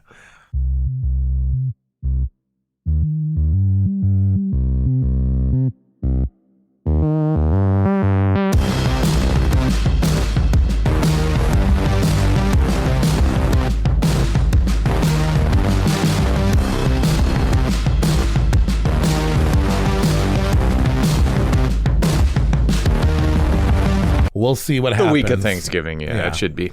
We'll all have time around there to record. Yeah, so send us your emails and what you drinking over there? Oh, this is a little whiskey. It's cold. We're all very tired. Everything's on fire. Who do you think? So McCready was not infected by the thing. He was. I don't think so. Childs was. That's what they say. But I don't think he was. You don't think Childs was either? No, I'm choosing to go the optimistic route. Did they both drink the liquor? Yes. Because there's a theory out there that McCready never drank the liquor and it was full of gasoline. And he handed it to Childs and Childs drank it and he didn't realize that the liquor actually was gasoline. So McCready knew that he was the thing and he stayed there to make sure that he died. Well, he's just going to freeze, right? And then there's also the theory of the eyes. Yeah, that's the thing that the filmmaker there was said. Like a reflection not in Child's eyes. Right. Yeah, the thing didn't have a reflection, I believe. Or maybe it's vice versa. I don't know. But there is a tell with the eyes. But so you don't think either of them? I tried to watch it when we saw it in the movie theater, and I didn't pick up on it. It's not obvious by any means. But I don't know. I'd have to go back and look. I know Childs drinks from it because he gets handed the bottle. Yeah. But does McCready? I don't know. That's a good. And he was burning everything. That bottle of whiskey. Yeah, but he was blowing it up with dynamite. Already been gone. I'm telling you, that's how badass he was because he just never put a bottle of liquor down the entire movie. You're calling him a bitch. You're going to put Tom Holland in a mullet. I didn't call him a bitch. I said he was scrawny, wimpy. Okay. It was not. That's just a polite way of saying he's a bitch. It was not Kurt Russell at his largest. Tom Holland would never be a convincing drunk. Now, if McCready, Tom Holland. Oh, I wasn't talking about was like that strung out on. I was talking about the director, Tom Holland. Were you? Yeah. Is this you fucking with me? Because I thought you were going with Spider-Man Tom Holland. And I'm like, what? Why would I go with director Tom Holland? Because I think he's a better fit than Tom Atkins would have been a better McCready than anybody. Well, not better than Kurt Russell, but if he had a good replacement, I think Tom Atkins. Well, and John Carpenter would like it. Yeah. All right. Tommy boy, you're back. Oh, Chris Farley as McCready. That's it.